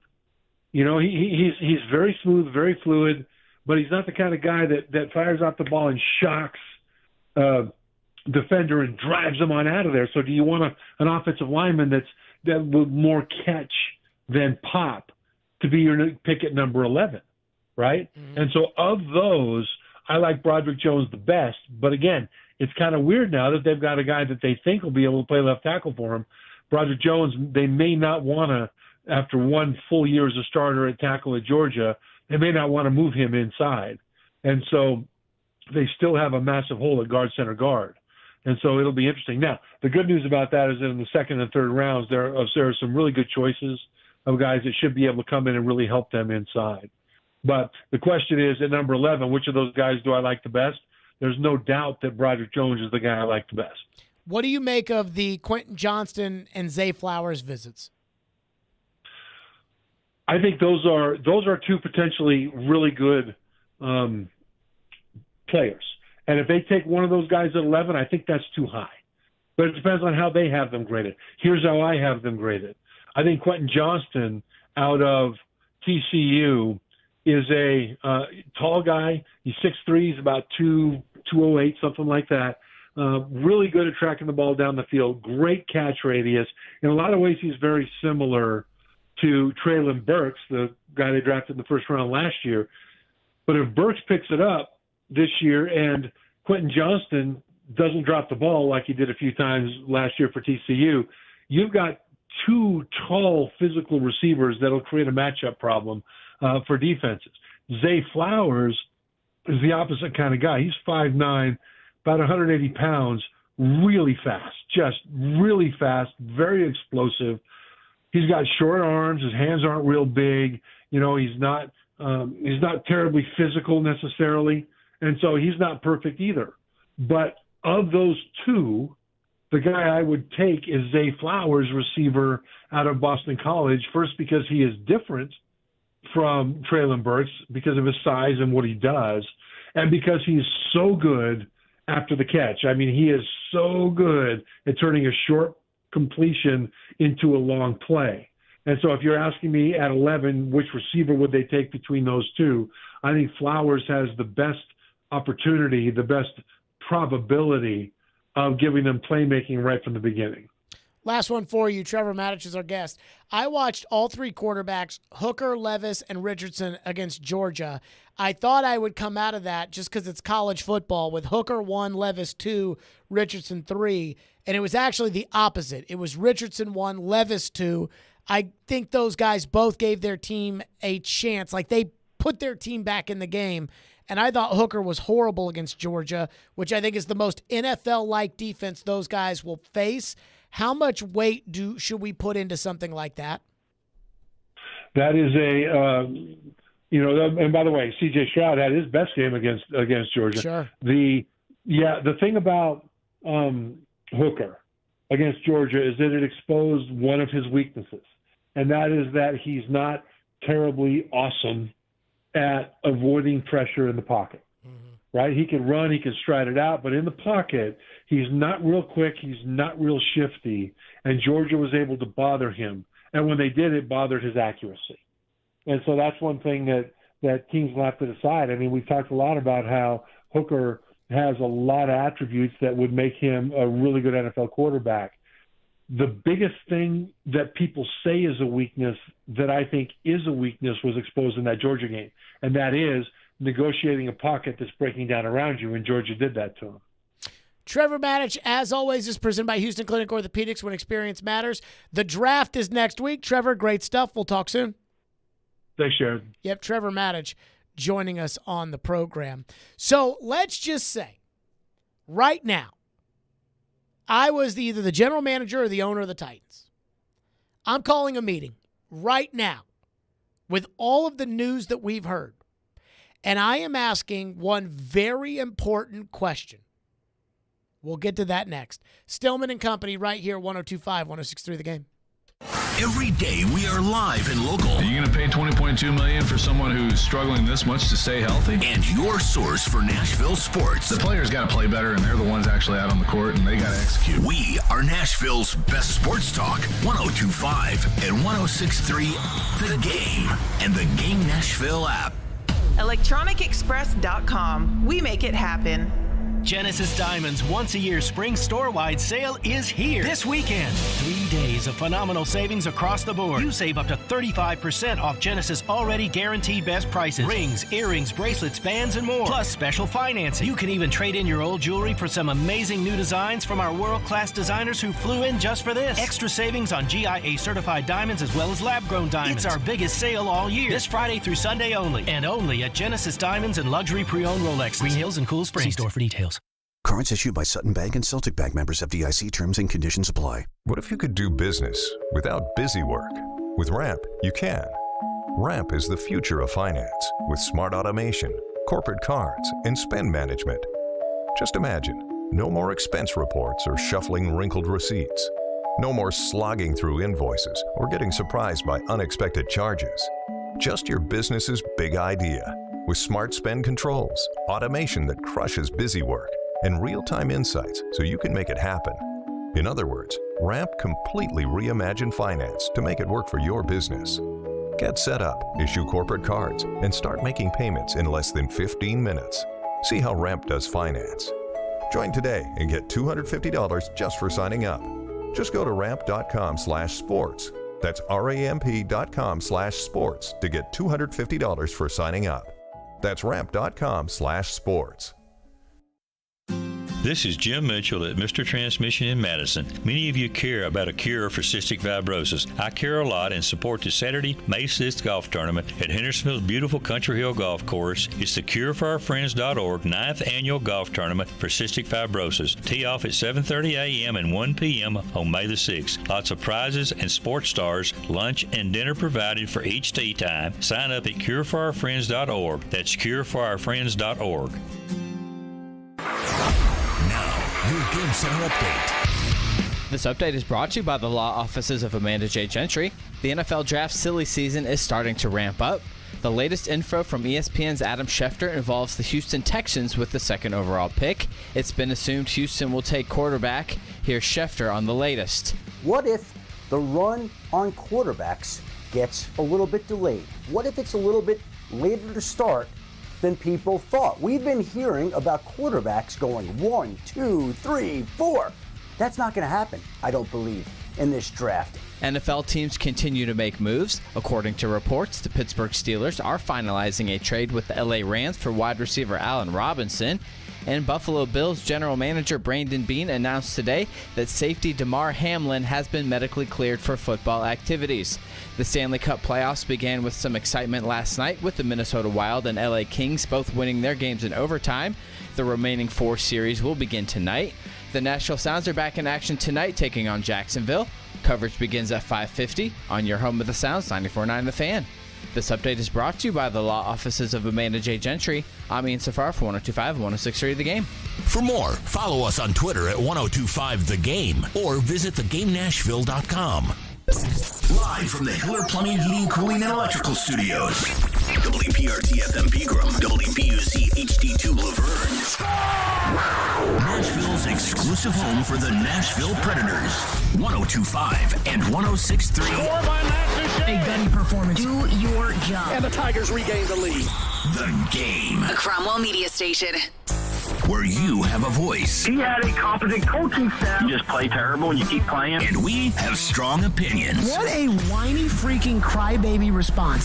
This is Stillman and Company with Jared Stillman, presented by TriStar Moving on Nashville's best sports talk, 102.5 and 106.3 The Game and the Game Nashville app. Stillman and Company is delivered by TriStar Moving, 102.5, 106.3 The Game, streaming live on Twitter, Twitch, YouTube, and Facebook Live. Thanks to Superbook Sports, live from the Hiller Plumbing, Heating, Cooling, and Electrical Studios.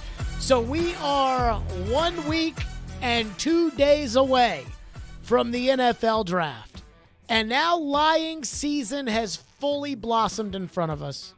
And Adam Schefter, you heard it in Ian's update, but Adam Schefter, everybody's heard it by now, went on NFL Live yesterday, and he made it clear that he does not think that the Houston Texans are going quarterback, and specifically C.J. Stroud, with the number 2 overall pick. Well, listen, we think that Anthony Richardson is a fascinating prospect, but so is this entire prospect. Dan, you mentioned the run on quarterbacks, but let me ask everybody this. What if the run on quarterbacks gets a little bit delayed? What if it's a little bit later to start than people thought? We've been hearing about quarterbacks going 1, 2, 3, 4. That's not going to happen, I don't believe, in this draft. And what would happen if and when we've seen Carolina make the move up right away for a quarterback at 1, but we haven't seen anybody trade up to 2 when Houston's open to listening?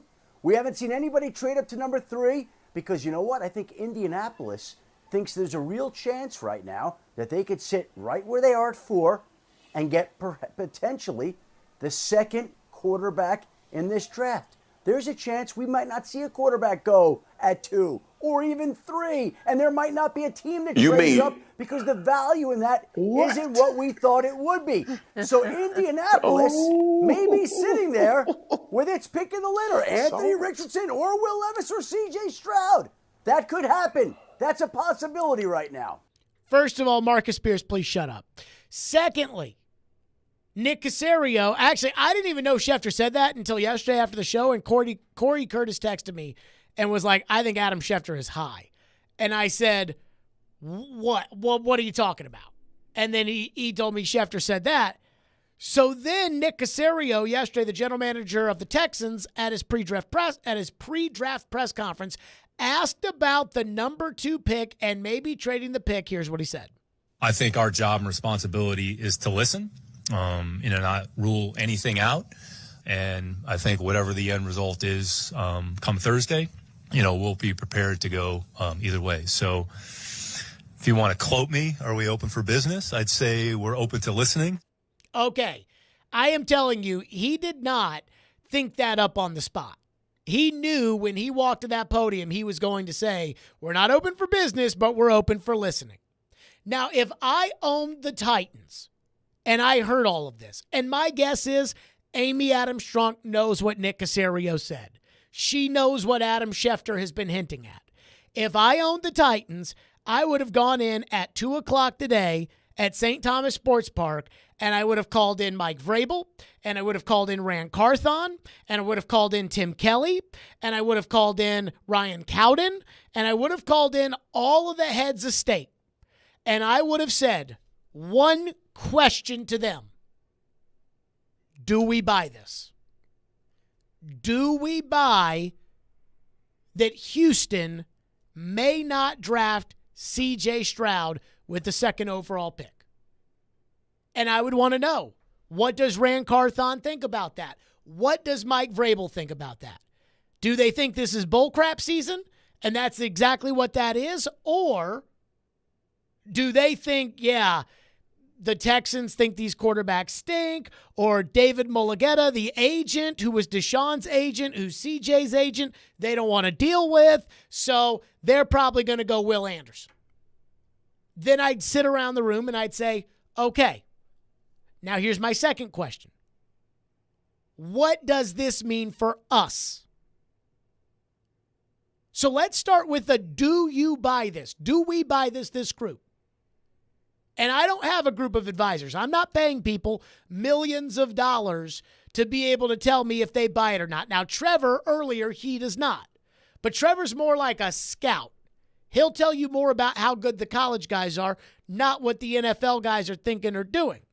And so Mark Dominic, former NFL general manager, was on SiriusXM NFL radio this morning, and this is what he buys about the Texans and what they could possibly thinking with C.J. Stroud and that number 2 pick. As a former GM, I'm sitting there thinking, okay, so now there's 2 ways to play this game, and I respect both. Number one, when you say you're open for business and willing to listen, it tells me that you're being honest, but it also says I like C.J. Stroud, but we're not married. And so now what does it do? It creates a little bit of that break of well, maybe C.J. Stroud's not that great. So now you're telling your fan base, right? You're telling all Houston Texans fans, we'd like to get, C.J. Stroud, or maybe it's Will Levis or something like that, like you're talking about with Mort. But now I'm looking at Nick, and I'm like, okay, so you could say, hey, look, we're ready for the draft. We're going to do what we need to do, and we're excited about it. Instead of, well, are you considering trading? Would you trade away the number 2 pick? Look, I am just going to tell you, we are very excited about the draft and the prospects that it brings. Now, you don't have to publicly say anything. You can go ahead and turn around and say, hey, Atlanta, call up, Terry Fontenot, the GM at Atlanta. Hey, look, we are considering moving out, but I'm not sure I want to do that. So if you're interested, you can do that behind the scenes. You don't have to do that on the front. Right, Solomon? That's right. I mean, that's right. That's the unique thing about this is that are they telling you C.J. Stroud may not be the dude, and maybe there's somebody else they do like a little bit better, and maybe they're second first rounder that they want to do something there or move around. It's unique that you might say that in the simple fact that you can do all that work behind the scenes instead of saying to your fans, we're open for business, meaning we don't love C.J. Stroud, we like him and we'll take him, or another player. So I think it creates a level of intrigue. Okay, so again, think about this. I'm in the situation room, and I'm asking my advisors, do we buy this? And Mark Dominic says yes. That he buys that the Houston Texans don't love C.J. Stroud. That maybe that means that pick is for sale. Maybe that means Will Anderson at number 2. Now, the next question is, how does this affect us? And Trevor did say, and Trevor has been very much an opponent to the idea of trading up to 3 for Anthony Richardson. And he doesn't like the idea of trading up for Will Levis. I asked him 30 minutes ago about the idea of trading up for C.J. Stroud, and he said yes. So Trevor, who hates first-round quarterbacks, he says yes, trade up from 11 to 3 for C.J. Stroud. So now I'm sitting there with the advisors, and I'm thinking, okay, is this something that we want to do? Are we sure that, because right now, you can't trade up to 2 because the Houston Texans are going to sit there and say, well, we're not going to trade with you. And then as soon as you call the Texans, they're going to put it out there that you called, and then everybody else who's ahead of you is going to call, and they're going to try to get that pick. So if you're going to trade, it's got to be with 3. But right now, we've probably touched base with Arizona. We've probably asked Arizona, what would it take? Or we'll give you a call closer to the draft. But we didn't think C.J. Stroud was on the table. Now we're starting to think C.J. Stroud's on the table. Well, if I'm the owner, this puts me in a bind. Somebody texted in earlier today, and they said, does it matter that the Titans, who were well represented at Ohio State's Pro Day, did not bring C.J. Stroud in for a visit? And I would say it does. And the reason I think it's a problem is because, sure, C.J. Stroud probably met with Mike Vrabel. Sure, C.J. Stroud's probably met with Tim Kelly. Sure, C.J. Stroud's probably met with Rand Carthon. But C.J. Stroud hasn't met with Amy Adams Strunk. And if you're talking about trading 3 first-round picks to move up to number 3 to draft C.J. Stroud, well, you better the owner better be on board. And if the owner doesn't know the player, that adds a level of concern, especially if I'm the owner. So I've met with Anthony Richardson. He was here yesterday. I've met with Will Levis. He was here last week. I met with Hendon Hooker. He was here 2 weeks ago. I haven't met C.J. Stroud. So now we've got to discuss, what kind of kid is he? Mike, what are you hearing out of Ohio State about the kind of kid that C.J. Stroud is? What info do we have on C.J. Stroud? We got to open the whole booklet up to go over this, because I asked, did you buy this? And Mark Dominic said yes. I said, what's this mean for us? And Trevor Maddich, one of my advisors, said, you need to move up to take C.J. Stroud if he's there.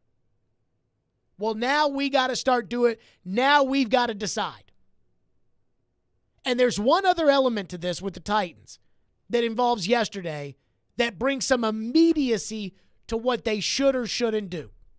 And we'll get to that coming up next. 615-737-1025, plus your phones, plus later this hour what John McClain had to say about what's going down in Houston. We'll get to that coming up next. Stillman and Company, 102.5, 106.3 The Game.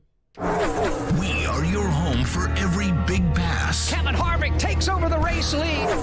Big wreck. Trouble turn 2. One car is around and hard into the outside wall. And big win. Ricky Stenhouse Jr. has won the Daytona 500. Yeah! Woo! Catch every lap of NASCAR on 102.5 and 106.3 The Game and the Game Nashville app. Hey, what's up? Teron Davenport here for Superbook Sports. Baseball season is back, and the push for the postseason is on for hockey and hoops. Make it all count this spring with Superbook Sports. Superbook is the best sports wagering app around, with a direct line to experienced bookmakers behind the counter in Las Vegas. Plus, check this. Get a $250 bonus when you sign up, deposit, and wager in the same day. Don't let spring pass you by without winning money with Superbook Sports. Visit superbook.com for terms and conditions. Gambling problems? Call 1-800-889-9789. Al Gill here from my friends at Dunkin'. Warm up and feel the love with Dunkin'. Treat yourself and a loved one to a brown butter toffee hot or iced latte, which is superb paired with the bacon avocado tomato sandwich. Be sure to try the all-new stuffed biscuit bites. It's a warm biscuit dough wrapped around a mixture of bacon, scrambled egg, and cheddar cheese. Visit us at our newly remodeled Dunkin' on Briley Parkway in Nashville, or the new Dunkin' in Mount Juliet, and our other locations throughout Middle Tennessee. Price and participation may vary. Limited time offer. Terms apply. What if you could be credit card debt-free in 10 days and save as much as $1,000 a month? Loan Pronto's all-new Express Equity Line of Credit program is just what you need. Willie Donick here. You don't have to do a full home refi. You can tap a small portion of the equity you have and enjoy a super low monthly payment. With Loan Pronto's Express Equity Credit Line, you can close in 7 to 10 days, and a $50,000 loan would only cost you around $400 a month. Use that money to pay off high-interest credit cards or do a home improvement. You can access up to 90% of your home's equity, and 9 out of 10 homeowners won't even need an appraisal. Even if you did a total refi recently or just bought your home, you can tap the equity with this fast, easy program. Stop the madness and say no to 24% interest fees. Call Loan Pronto today. 615-499-5780. That's 615-499-5780, or go to loanpronto.com. Equal housing lender, NMLS 166-1781, subject to lender approval. Want to see our smiling faces? You can watch us on Twitch, Twitter, YouTube, and Facebook Live. We are good to go. Presented by Superbook Sports, voted #1 sportsbook in Vegas. You're listening to Stillman and Company, presented by TriStar Moving on 102.5 and 106.3 The Game and the Game Nashville app. I've always enjoyed Monty. I've always enjoyed our relationship and our conversations. Appreciated his viewpoint on player evaluations. It was always easy to work with, and happy for him for this opportunity that he has in Arizona. There you go. That was Mike Vrabel at the owners' meetings when asked about Monty Ossenfort, the new general manager of the Arizona Cardinals. And if we're in the situation room and I'm the owner and I ask, do we buy that the Texans don't want to draft C.J. Stroud at number 2, which Adam Schefter has made clear, which Nick Caserio hinted at, and former NFL general manager Mark Dominic said his vibe is they don't love C.J. Stroud. Okay? Now, what's that mean for us? Do we like C.J. Stroud? Now, TD has reported that the Titans do, in fact, like C.J. Stroud the best. And that came up a month ago. Now, I have to ask the question, what did you think of Anthony Richardson yesterday? So we know Anthony Richardson has elite talent. We know Anthony Richardson, Rick Spielman told me on Sunday, former general manager of the Vikings, that he's got more physical talent than Patrick Mahomes and Josh Allen. You know how I feel about Anthony Richardson. Well, if he came in here and he aced the meetings and he walked out of here and we loved him and we said we would be willing to give up assets in order to get this kid, well, then go pick up the phone and call Monty Ossenfort right now. Because if I get to 3 this week, now I'm done worrying about Indianapolis. Maybe they switch with the Texans at 2, but at that point, it's just, well, the Texans don't get the quarterback and Indy gets the quarterback. But if I love Anthony Richardson and I'm sitting there with the 3rd pick, I am now guaranteed to either get Anthony Richardson or get C.J. Stroud. And what I would tell Monty when I'm on the phone with him is I'm not trading you for Stroud. I'm trading you for Richardson. And if I happen to get Stroud, then that's good enough for me. But if your price is 2 1s, a 2, and a 3, we can do that. And I'm doing that right now. Again, not for Stroud. I'm doing it for Richardson. If I was making the move for Stroud, I'd be doing it with the Texans. So you don't get the C.J. Stroud price for the 3rd overall pick. You get the Anthony Richardson price. And then if Houston goes Will Anderson and I'm sitting there on the clock with that 3rd pick, now I can go C.J. Stroud. And I do think, and I don't know what Arizona's board is, and neither do you, and neither do the Titans who would be calling Monty Ossenfort. But if they love Will Anderson sitting there with the 3rd pick, and Houston's going to take him at 2, now maybe a team that really wasn't willing to move out of 3 or to move further down than 4, 5, or 6, maybe now they're more willing to move to 11 because they know that, well, Will Anderson's not going to be there anyways, and Jalen Carter's got all these red flags, and Tyree Wilson is not completely developed. So let's move down and get all these extra picks, and we can still get our tackle, or we can get another edge rusher, or we can get something else with Tennessee's pick at 11. But if I loved Anthony Richardson, if Anthony Richardson came in here and I liked him, so much so that, hey, we think we could trade, I'd do it today. I'd do it. I'd sit in 3rd place, and I would feel comfortable about it. I'm not waiting until Arizona is on the clock with that 3rd pick to call up and try to get a reduced price. Because if C.J. Stroud's there, I may be dealing with everybody else in that 15-minute block. So if I liked Richardson and I'm willing to make the trade for Richardson, and you all know that yesterday I was willing to make the trade for Richardson, all right, now we're going to call and we'll pay a Richardson price and maybe we'll get C.J. Stroud. Phone lines are driven by WilsonCountyHyundai.com, 615-737-1025. Tom texts into the text line and says, I would still not trade to get C.J. Stroud. The Titans are going to give up all those draft picks to get a star quarterback, and they still wouldn't be able to protect him. I'd rather fortify the line to go get a quarterback next year. Now, we talked about this. The idea of getting a quarterback next year is not something that people in the NFL talk about. Because if you suck so bad that you have to get a quarterback next year, then you're probably not making the pick. Now, Rand Carthon's probably not getting fired, but that doesn't say the same thing for Vrabel, especially if they're supposed to be aligned. So I'm not sure I completely believe in that. I don't believe in waiting for next year for a quarterback. Sometimes I think you guys think it's like going to the quarterback store and just, hey, we just have to get a quarterback. No, when it comes to drafting, you need to get a really talented quarterback. Because if you drafted a quarterback in last year's draft, those guys freaking suck. So you can't get a perfect team around the quarterback and then say, okay, we'll get the quarterback, especially with the combination of Derrick Henry, Ryan Tannehill, and Mike Vrabel, because those 3 are going to win so many games. And when they win all those games, you're not going to be able to pick a quarterback in next year's draft. No one's going to trade you the Caleb Williams pick, especially a team that stinks and that's picking first, because normally teams that pick first don't happen to have quarterbacks. Texter says, if the Texans are lying and they do draft Stroud, don't you think that would cause some kind of tension between the two?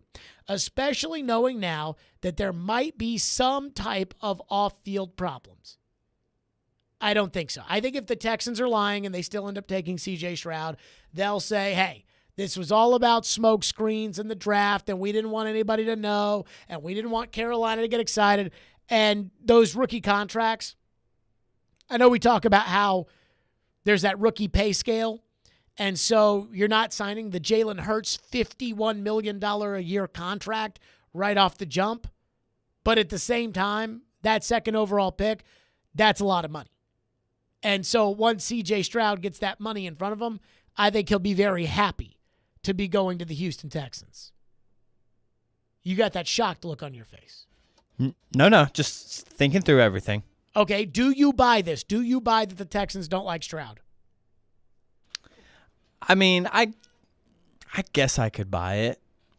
You know, it is just one of those things where it's like, okay, if you're not going to take a quarterback at 2, how often are you expecting to pick in the top 5?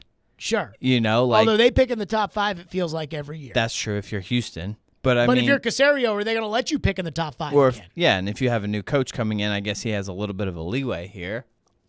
I don't know. It's weird because from what I've heard about Stroud is his like anticipatory throwing. Mm-hmm. I like that about a quarterback. Like that's probably that, and the anticipatory throwing and the accuracy are probably my favorite, traits as a quarterback. And when I hear CJ Stroud is good at throwing the wide receivers open, throws them before the break, all that kind of stuff, it makes me, feel like, all right, this could really go somewhere. But then you hear some stuff about how the teams don't really like some of the testing, so that kind of throws a wrench in everything. I would be surprised if Houston doesn't go quarterback at 2. I'll just put it that way. I think I would be surprised. I feel similar. Now, a texter says, isn't it interesting that Ran Carthon went to Florida? That should make your Richardson loving heart jump a little bit. Here's what the whole Ran Carthon going to Florida thing means to me. And it's the same thing with Mike Vrabel's connection to Ohio State, which is you need to know, is this kid, what's he made of in here at the heart? What's he made of up here in the head? You need to know, because they should tell you all the truth. If you're friends with him, if you know him, especially Vrabel, who everybody at Ohio State seems to love, and he seems to love all of them. And he coached with a lot of the guys that are on that staff, including their head coach. Vrabel should know the real truth about C.J. Stroud. You brought up the testing, and we brought up the fact that C.J. Stroud didn't take a visit. And if I own the Titans, I got to meet Anthony Richardson, I got to meet Will Levis, I got to meet Hendon Hooker. I didn't get to meet C.J. Stroud. Well, Vrabel better know. And that's the same with Ran Carthon, which is you better know right then and there, is this kid a coachable player? Is he a smart player? Is he good off the field? Are there issues there? I'll just tell you right now, with my connections at Louisville, if one of these quarterbacks had gone to Louisville, I would know right now if he was coachable, if he was smart, if he was a good kid. All of those things I would know. And I'm not a football guy, and I didn't play football at Louisville. But I have the connections there to be able to know very quickly. And that's what I look at when it comes to Carthon's connection to Florida, and now in this kind of emergency session that we've had to call about Ran Carthon or Vrabel's connection to Ohio State. It is weird. I do wonder why, if the connections are, somewhat equal here, Vrabel and Stroud to Ohio State and Carthon and Richardson to Florida, why they felt the need to bring Richardson in for the private visit but not C.J. Stroud. I don't think they thought they were going to get C.J. Stroud. Yeah, and so they just were like, why waste our time? Right. Why waste the time on C.J. Stroud when he's probably not coming here, and you've got to use these 30 visits on undrafted free agents that you're going to want to bring in third-round guys that you're going to want to bring in, fourth-round guys that maybe you didn't get time to spend with at the combine or go to their pro days because they went to, Lafayette State.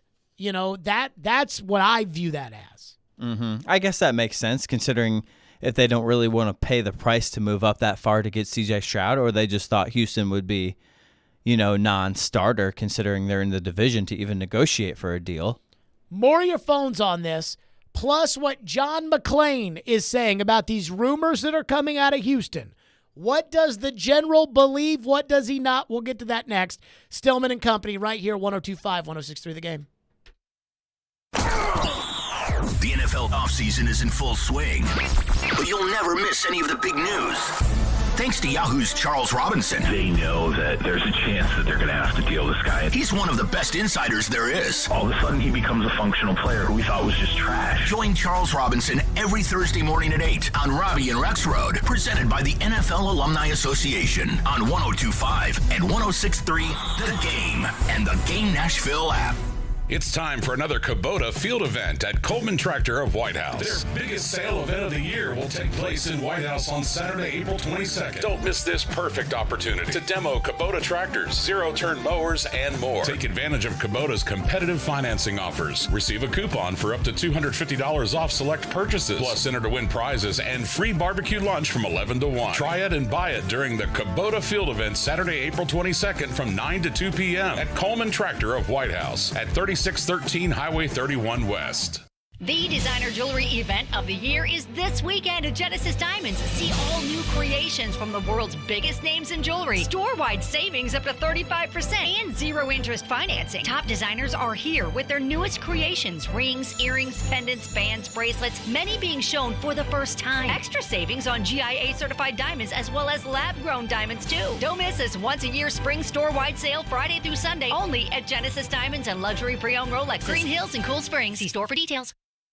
Want to enter the construction field as a career? Make good money and finish with no debt and earn while you learn. Average starting salary over $18 an hour. First year of college averages $10,000. 4 years of our Construction Trades Academy, a total of $800 to $9,600. Applications are open with first-year scholarships available. CTANash.com. ABC Greater Tennessee Construction Trades Academy. Apply today. CTANash.com. Hey, it's John Tesh. You know why insurance companies use all those cute and funny characters? To distract you from realizing you're only getting one option. If you want to compare prices, you're forced to visit multiple websites just to get one quote at a time. But not with Zander Insurance, because they work for you.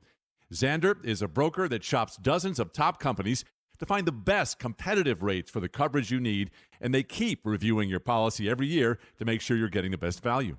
They're always available to answer questions, handle problems, and make sure that when it comes to insurance, your life is simple and hassle-free.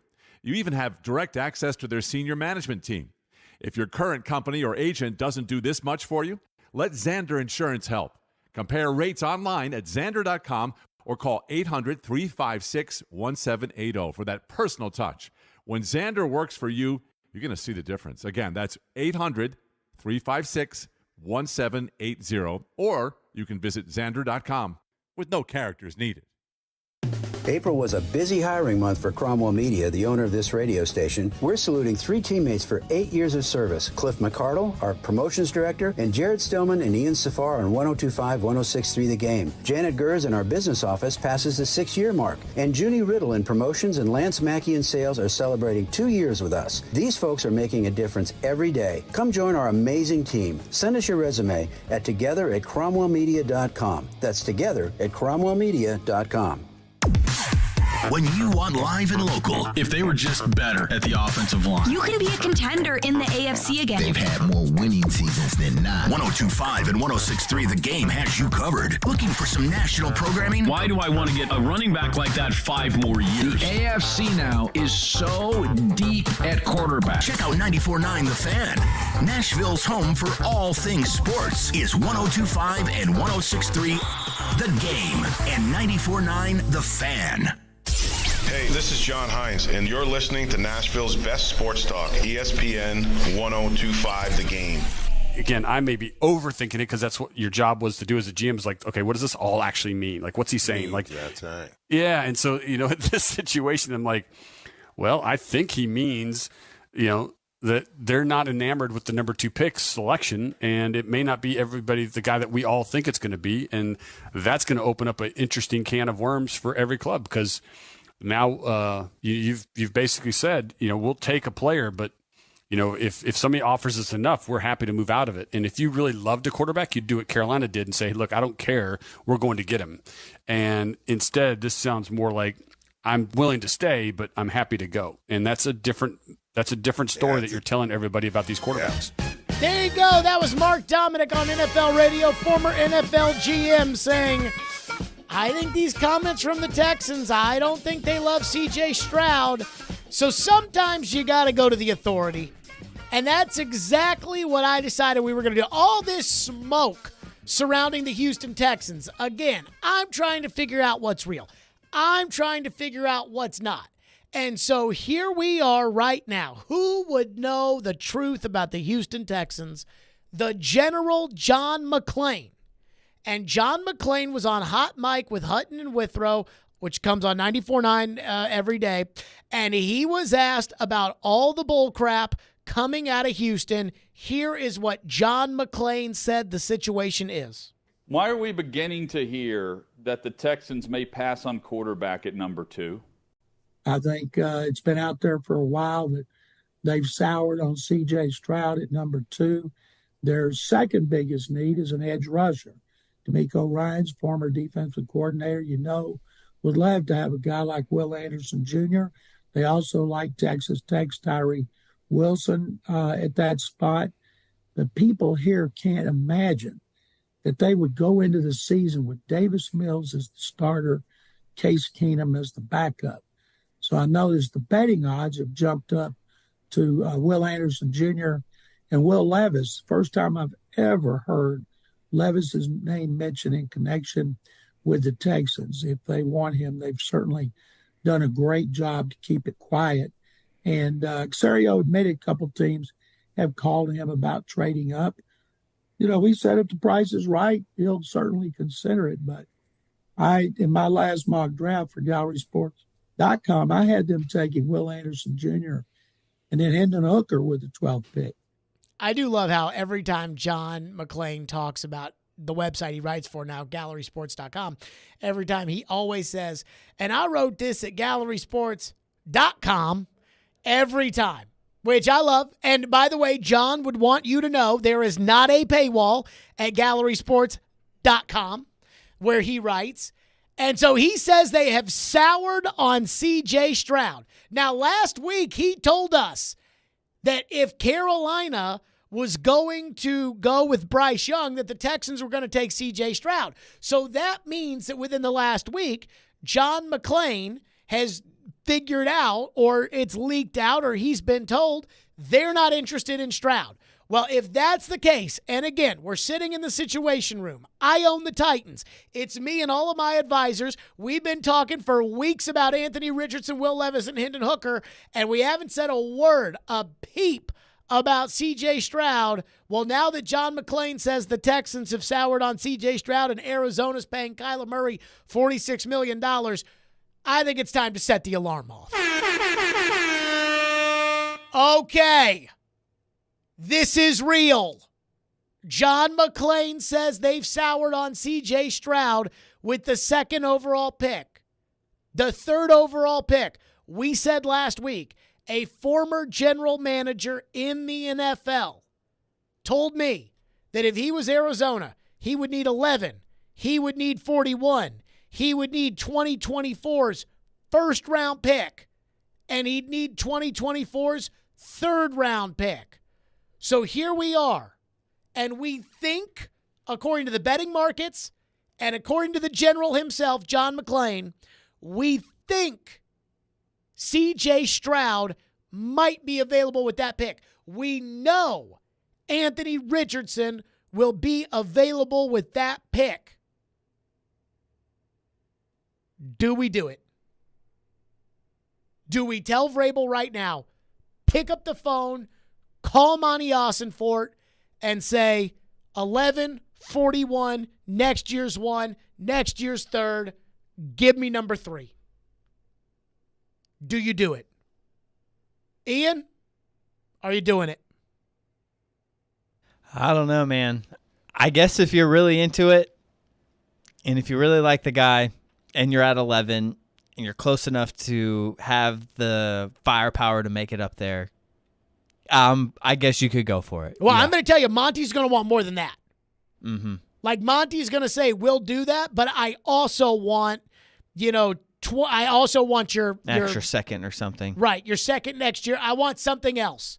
And I would tell Monty, this is it.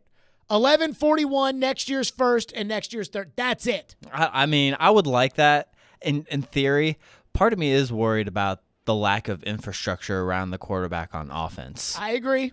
That part. But I'll buy it for next year because Tannehill starts, even if it's Stroud. That's also a tricky situation if you're picking a quarterback in the top 5. And I'll give you Malik. Throw Malik in there. That doesn't do a whole lot for me. No, but at least you can say, and Monty knows Malik sucks because he was here. But maybe Monty liked Malik, but more importantly, maybe the whole Buda Baker trade rumors will open the door for Monty wanting Hooker? Kevin Byard to. I think you're more likely to deal Hooker than you would be Byard. Byard. Like they would be more interested in Hooker because he's younger. Because he's younger and not as expensive. But maybe they need a new locker room culture guy. And they need a new safety, and Monty Ossenfort knows Byard, and he's like the whole situation there. So 11-41, 2024's 1st, 2024's 3rd, and Byard for 3 and Buda Baker. How much money does Buda Baker make? Let me look that up. I don't know. Would you do that? I would. I mean, I don't know. I would consider it. If the quarterback is there. I would prefer Stroud over Richardson, obviously. I think most people would. So if Richardson's there, I might be a little bit more hesitant. If Stroud were to somehow fall to 3, I would maybe be a little bit more willing to move that far. But I don't know. And like I said, he's going to have to sit this entire year. Okay, so I don't care about that. All this pressure in the top 5 pick and then playing, week 6 into the season. So Buda Baker makes $14.75 million a year, so that's on par with Byard. That's the same as Byard. I'm good with that. I don't need Buda Baker in return. You don't want him? No. So not if that could get the deal done? Where you send Byard and you can have Byard and I'd rather something else in return. Who's a better player, Byard or Buda Baker? I'm not sure. Probably Byard. I think it's Baker. You think so? Yeah, but I mean, again, I'm just solving that problem for you by trading. It's just the money. Byard. Yeah, I would rather them move Buda Baker somewhere else and just get a pick in return. Okay, so 11-41, next year's 1st and 3rd, and I get 3. And that means that it could be Richardson. That means that it could be Stroud. That means that, again, somebody could trade up with Houston and draft one of those guys, but I'm at least going to get one of those 2. You got to have the one. You got to guarantee the one that you want if you're going to move up that far. And that's what you're going to do if you're moving to 3s. You're going to at least get one of the 2 unless something goes crazy and you end up with Bryce Young. I would want the guy that I want there. I don't want to just pick one or the other. That falls to me. I got to have somebody in mind that I want to go get at 3 to move up to give up that much. I don't want to just take whoever falls. So what I'm telling you, though, is that this price, 11-41, next year's 1st and 3rd, that's the Richardson price. Okay. To move up to 3 for Richardson? Right. And if I end up with Stroud, then I end up with Stroud, but I'm paying the Richardson price in order to end up with Stroud. Okay. You can't complain to everybody out there about wanting to be like Kansas City and wanting to be like Buffalo if you're not willing to do what Kansas City and Buffalo were willing to do. Well, they moved up for specific guys. Yes. But they were. And I am saying you're doing this for Richardson, and Okay. if you end up with Stroud, then you end up with Stroud. Okay. And I like Stroud. People ask me, who would you rather take, Richardson or Stroud? And I don't know the kids, but if I had to pick, it'd be Richardson. Stroud. Because his game right now is more complete. Get me the scouting report from Bill Polian. So we have not played this much because we've played the Richardson scouting report, we've played the Hooker scouting report, we've played the Will Levis scouting report because SiriusXM sent me all of Bill Polian scouting reports, and this is a Hall of Fame general manager, and you listen to this and you tell me if there is anything in this that a gold jacket drafted Jim Kelly Hall of Famer doesn't like about C.J. Stroud. C.J. Stroud is our next contestant, 6026, 214. So he's a little bit on the slim side, but that's okay. That's average. His completion percentage is 69.3, excuse me. So he's right on the number. An amazing 9.8 yards per attempt. That's incredible. But he has had, for 2 years, incredible receivers with him. Here's a number that just pops your eyes and is comparable, or at least you want to talk about it relative to Levis and Richardson. 85 TDs, 12 interceptions. Wow. To say he takes care of the ball is an understatement. CJ is an experienced starter on a very talented team. His arm strength, speed of release, footwork, accuracy on almost any throw, and touch on short throws are excellent. His location, allowing the receiver to run after the catch, is excellent. He appears to have a really good grasp of the offense. He recognizes defenses well. Now, keep in mind that as spread out as they are and as absolutely almost unguardable as those receivers are, it's not hard to recognize defenses at the college level. It's much more difficult at the pro level. He's very poised and comfortable in the pocket and has excellent ability to avoid free rushers, reset, and make a throw. He's very much comfortable in the pocket. Anthony, for example, is not. Levis is not entirely comfortable in the pocket. CJ is. When outside the pocket, he's poised. He keeps his eyes upfield, and he can find open receivers and do it accurately. The throw he made off balance, outside the pocket, on the sideline to Marvin Jr. in the Georgia game was absolutely breathtaking. He has all the tools and production to be a number one choice. Okay. So Bill Polian, was there anything bad in that Bill Polian just said? Not really. I mean, that he's a little bit on the smaller side? Slim, kind of. A little slim? Yeah. Needs to put on some weight? But good. Took care of the ball. Good thrower. Good anticipation. Played well against Georgia. Good accuracy. Good in the pocket. Good out of the pocket. Good enough to be the top pick. So, again, the gold jacket, Bill Polian tells us, hey, C.J. Stroud is worth the number one pick. I'm sorry, folks. I'm picking up the phone to call. If I love Richardson, and I do, I'm picking up the phone to call Arizona for 3 right now. And I'm okay with either Stroud or Richardson. And before today, I didn't think Stroud was a possibility.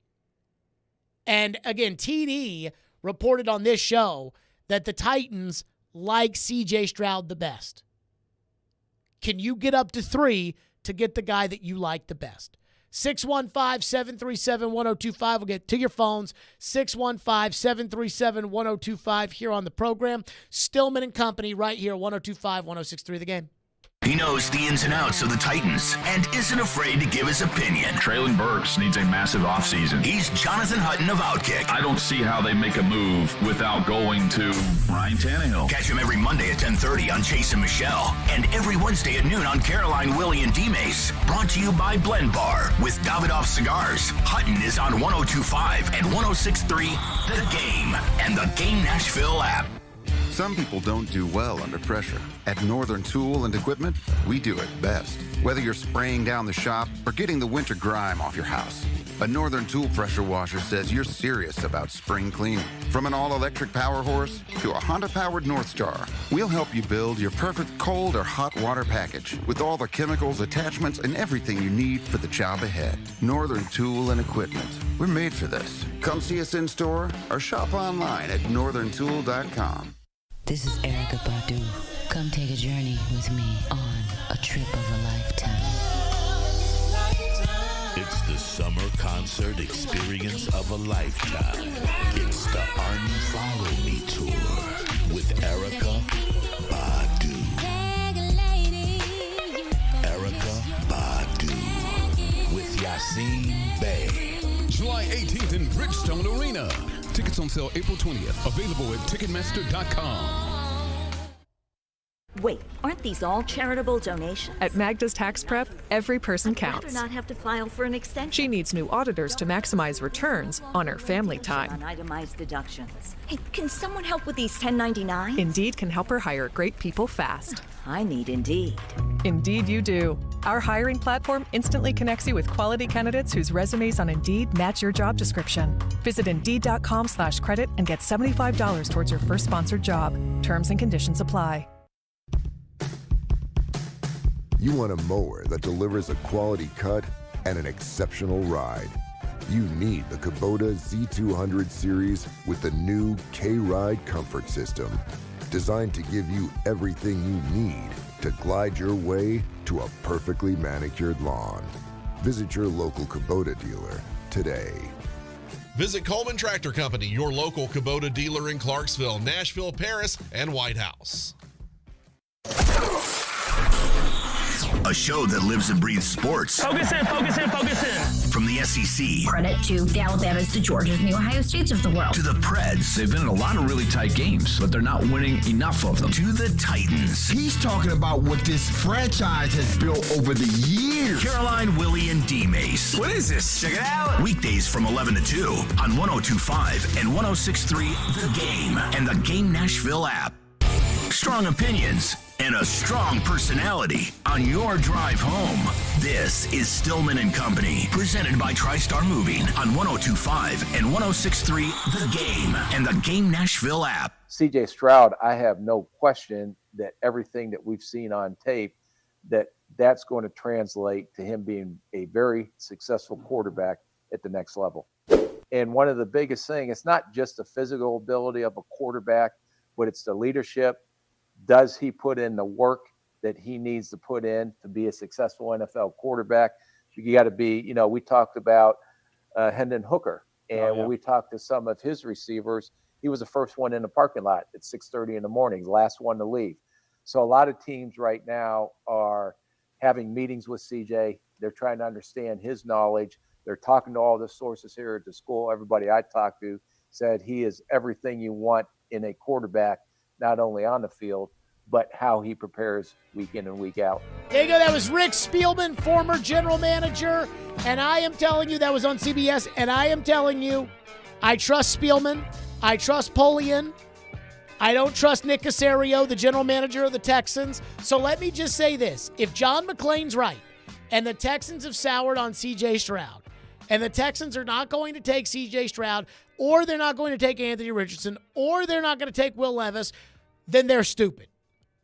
I mean, this idea of, we'll wait till 12 and we'll just take a quarterback, or we'll run Case Keenum out there. If that's the case, they're stupid because they don't have a quarterback. And I don't know, does Nick Caserio think that he's going to win 2 games this season and keep his job after firing the coach every single year? So, I mean, I can't believe this. This is crazy. Billy from Bellevue texts in, and he says, please, Jared, compare Anthony Richardson to a white quarterback. I need to hear it. Now, he also tweeted in yesterday when I said that everybody that compared Anthony Richardson to Vince Young and Malik Willis made me uncomfortable because the reason that I feel like what happens is we talk Levis, you guys compare him to Jake Locker. We talk Anthony Richardson, you compare him to Vince Young or Malik Willis. And it makes me really uncomfortable because I feel like you're only doing that because Will Levis is white and Anthony Richardson is black. Now, I'll compare him to Joe Burrow because Joe Burrow's age 22 season, his first year at LSU, Joe Burrow had a completion percentage of 57.8. Richardson had a completion percentage last year of 53.8. Joe Burrow was 7.6 yards per attempt. Richardson was 7.8 yards per attempt. Joe Burrow's QB rating that first year at LSU was 133.2. And Anthony Richardson's QB rating last year at Florida was 131. So I think that's comparable. Now, Burrow had a much, much, much better cast around him at LSU that first year, which is why they went 10-3 and Richardson went 6-6 because Richardson's team freaking stunk. It was Richardson, Osiris Torrance, the guard, and Trevor Etienne, who was a freshman running back, who was Travis Etienne's brother. JD texts in and says, no. It is not even close to worth it for the Titans to make all these trades and trade all these picks with the exponential needs that the Titans have other than quarterback. Let me say this. 3 years from now, nobody will ever remember what your needs were when you entered the draft. Nobody remembers what the needs were for the Titans entering the 2019 draft. It wasn't defensive tackle, where they were paying Daquan Jones $7 million and they were paying Jarrell Casey. And the Titans drafted Jeffrey Simmons. And nobody sits here today and says, well, that was a bad pick because they didn't need a defensive tackle. So don't worry about that. They didn't need a receiver when they drafted A.J. Brown. They didn't need a running back when they drafted Derrick Henry. The Kansas City Chiefs didn't need a quarterback when they drafted Patrick Mahomes with the 10th overall pick in 2017. And 6 years later, they've been to 5 straight AFC championship games, and they've won 2 Super Bowls, and they played in 3. So don't give me that stuff about, can't trade the picks. We got needs, Jared. Can't do that. Texter says, doesn't that prove, since the Titans haven't already traded up for the 3rd spot, that they are not interested in Richardson? It doesn't mean that they aren't interested, just not in moving up to 3 to pick him there. I do think there's probably some truth to that. I do think that as much as I love Anthony Richardson, now I would say that if the Titans were going to trade up for Anthony Richardson, yesterday he was in the building. So I don't think they would have made the decision to trade up to the 3rd overall pick if they knew they were going to take Anthony Richardson. I don't think they would have done that yet until he comes into the building. He came into the building yesterday. He spends all day with Tim Kelly and with Charles London and with Mike Vrabel and with Rand Carthon and with Amy Adams Strunk. And I do find it fascinating that they chose yesterday to be the day. The first day of the voluntary workouts. Ryan Tannehill was there. Malik Willis was there. By the way, shocking that Tannehill last year, when there was no question of if he was going to be the starting quarterback or not, Tannehill wasn't at voluntary workouts when they started. He was busy. Now, Tannehill's here. Tannehill's ready for voluntary workouts. By the way, do we know if Big Jeff was at voluntary workouts? We need to find that out. I have not seen. I'll do a quick search real quick. You get paid. You show up to voluntary workouts. No ifs, ands, or buts from Simmons. But I don't think it's an accident that the Titans had Anthony Richardson in yesterday with all of that going on. So then today would be the day that we're sitting around the table talking about it, about are we sure this is the way that we want to go? And then once we decide that that's the way we want to go, then we'll call Arizona, and that will start the haggling process. So I would not agree that it doesn't for sure mean that they're not interested in Richardson, but you're probably more right than you are wrong, that they're not interested in trading up to 3. I mean, I am starting to wonder. Ian said yesterday he thought that there was a chance these quarterbacks were going to fall, and I kind of poo-pooed that. And I am starting to wonder if some of this smoke is true or if it's all smoke screening and everybody's like, oh, no, you know. Definitely hard to read, hard to tell. I mean, I wouldn't be surprised if some of them started to fall in the 10 to 15 range. The one thing that I feel confident about that I didn't feel confident about earlier today was the Texans not taking Stroud. If John McClain says they've soured on C.J. Stroud, they probably have. And the one thing I can come back to with that is that the Texans are stupid. Like, that's the only thing that I can hold my hat to, is that the Houston Texans are stupid, which I'm not ruling out, by the way, because over the years, the Texans have done so many stupid things. That's going to do it for us. We are out of here for today's show, which means 1 week and 1 day away from the NFL draft. What are the Titans going to do? Are they going to take a quarterback? Are they going to take another player? We'll figure it out. Preds in.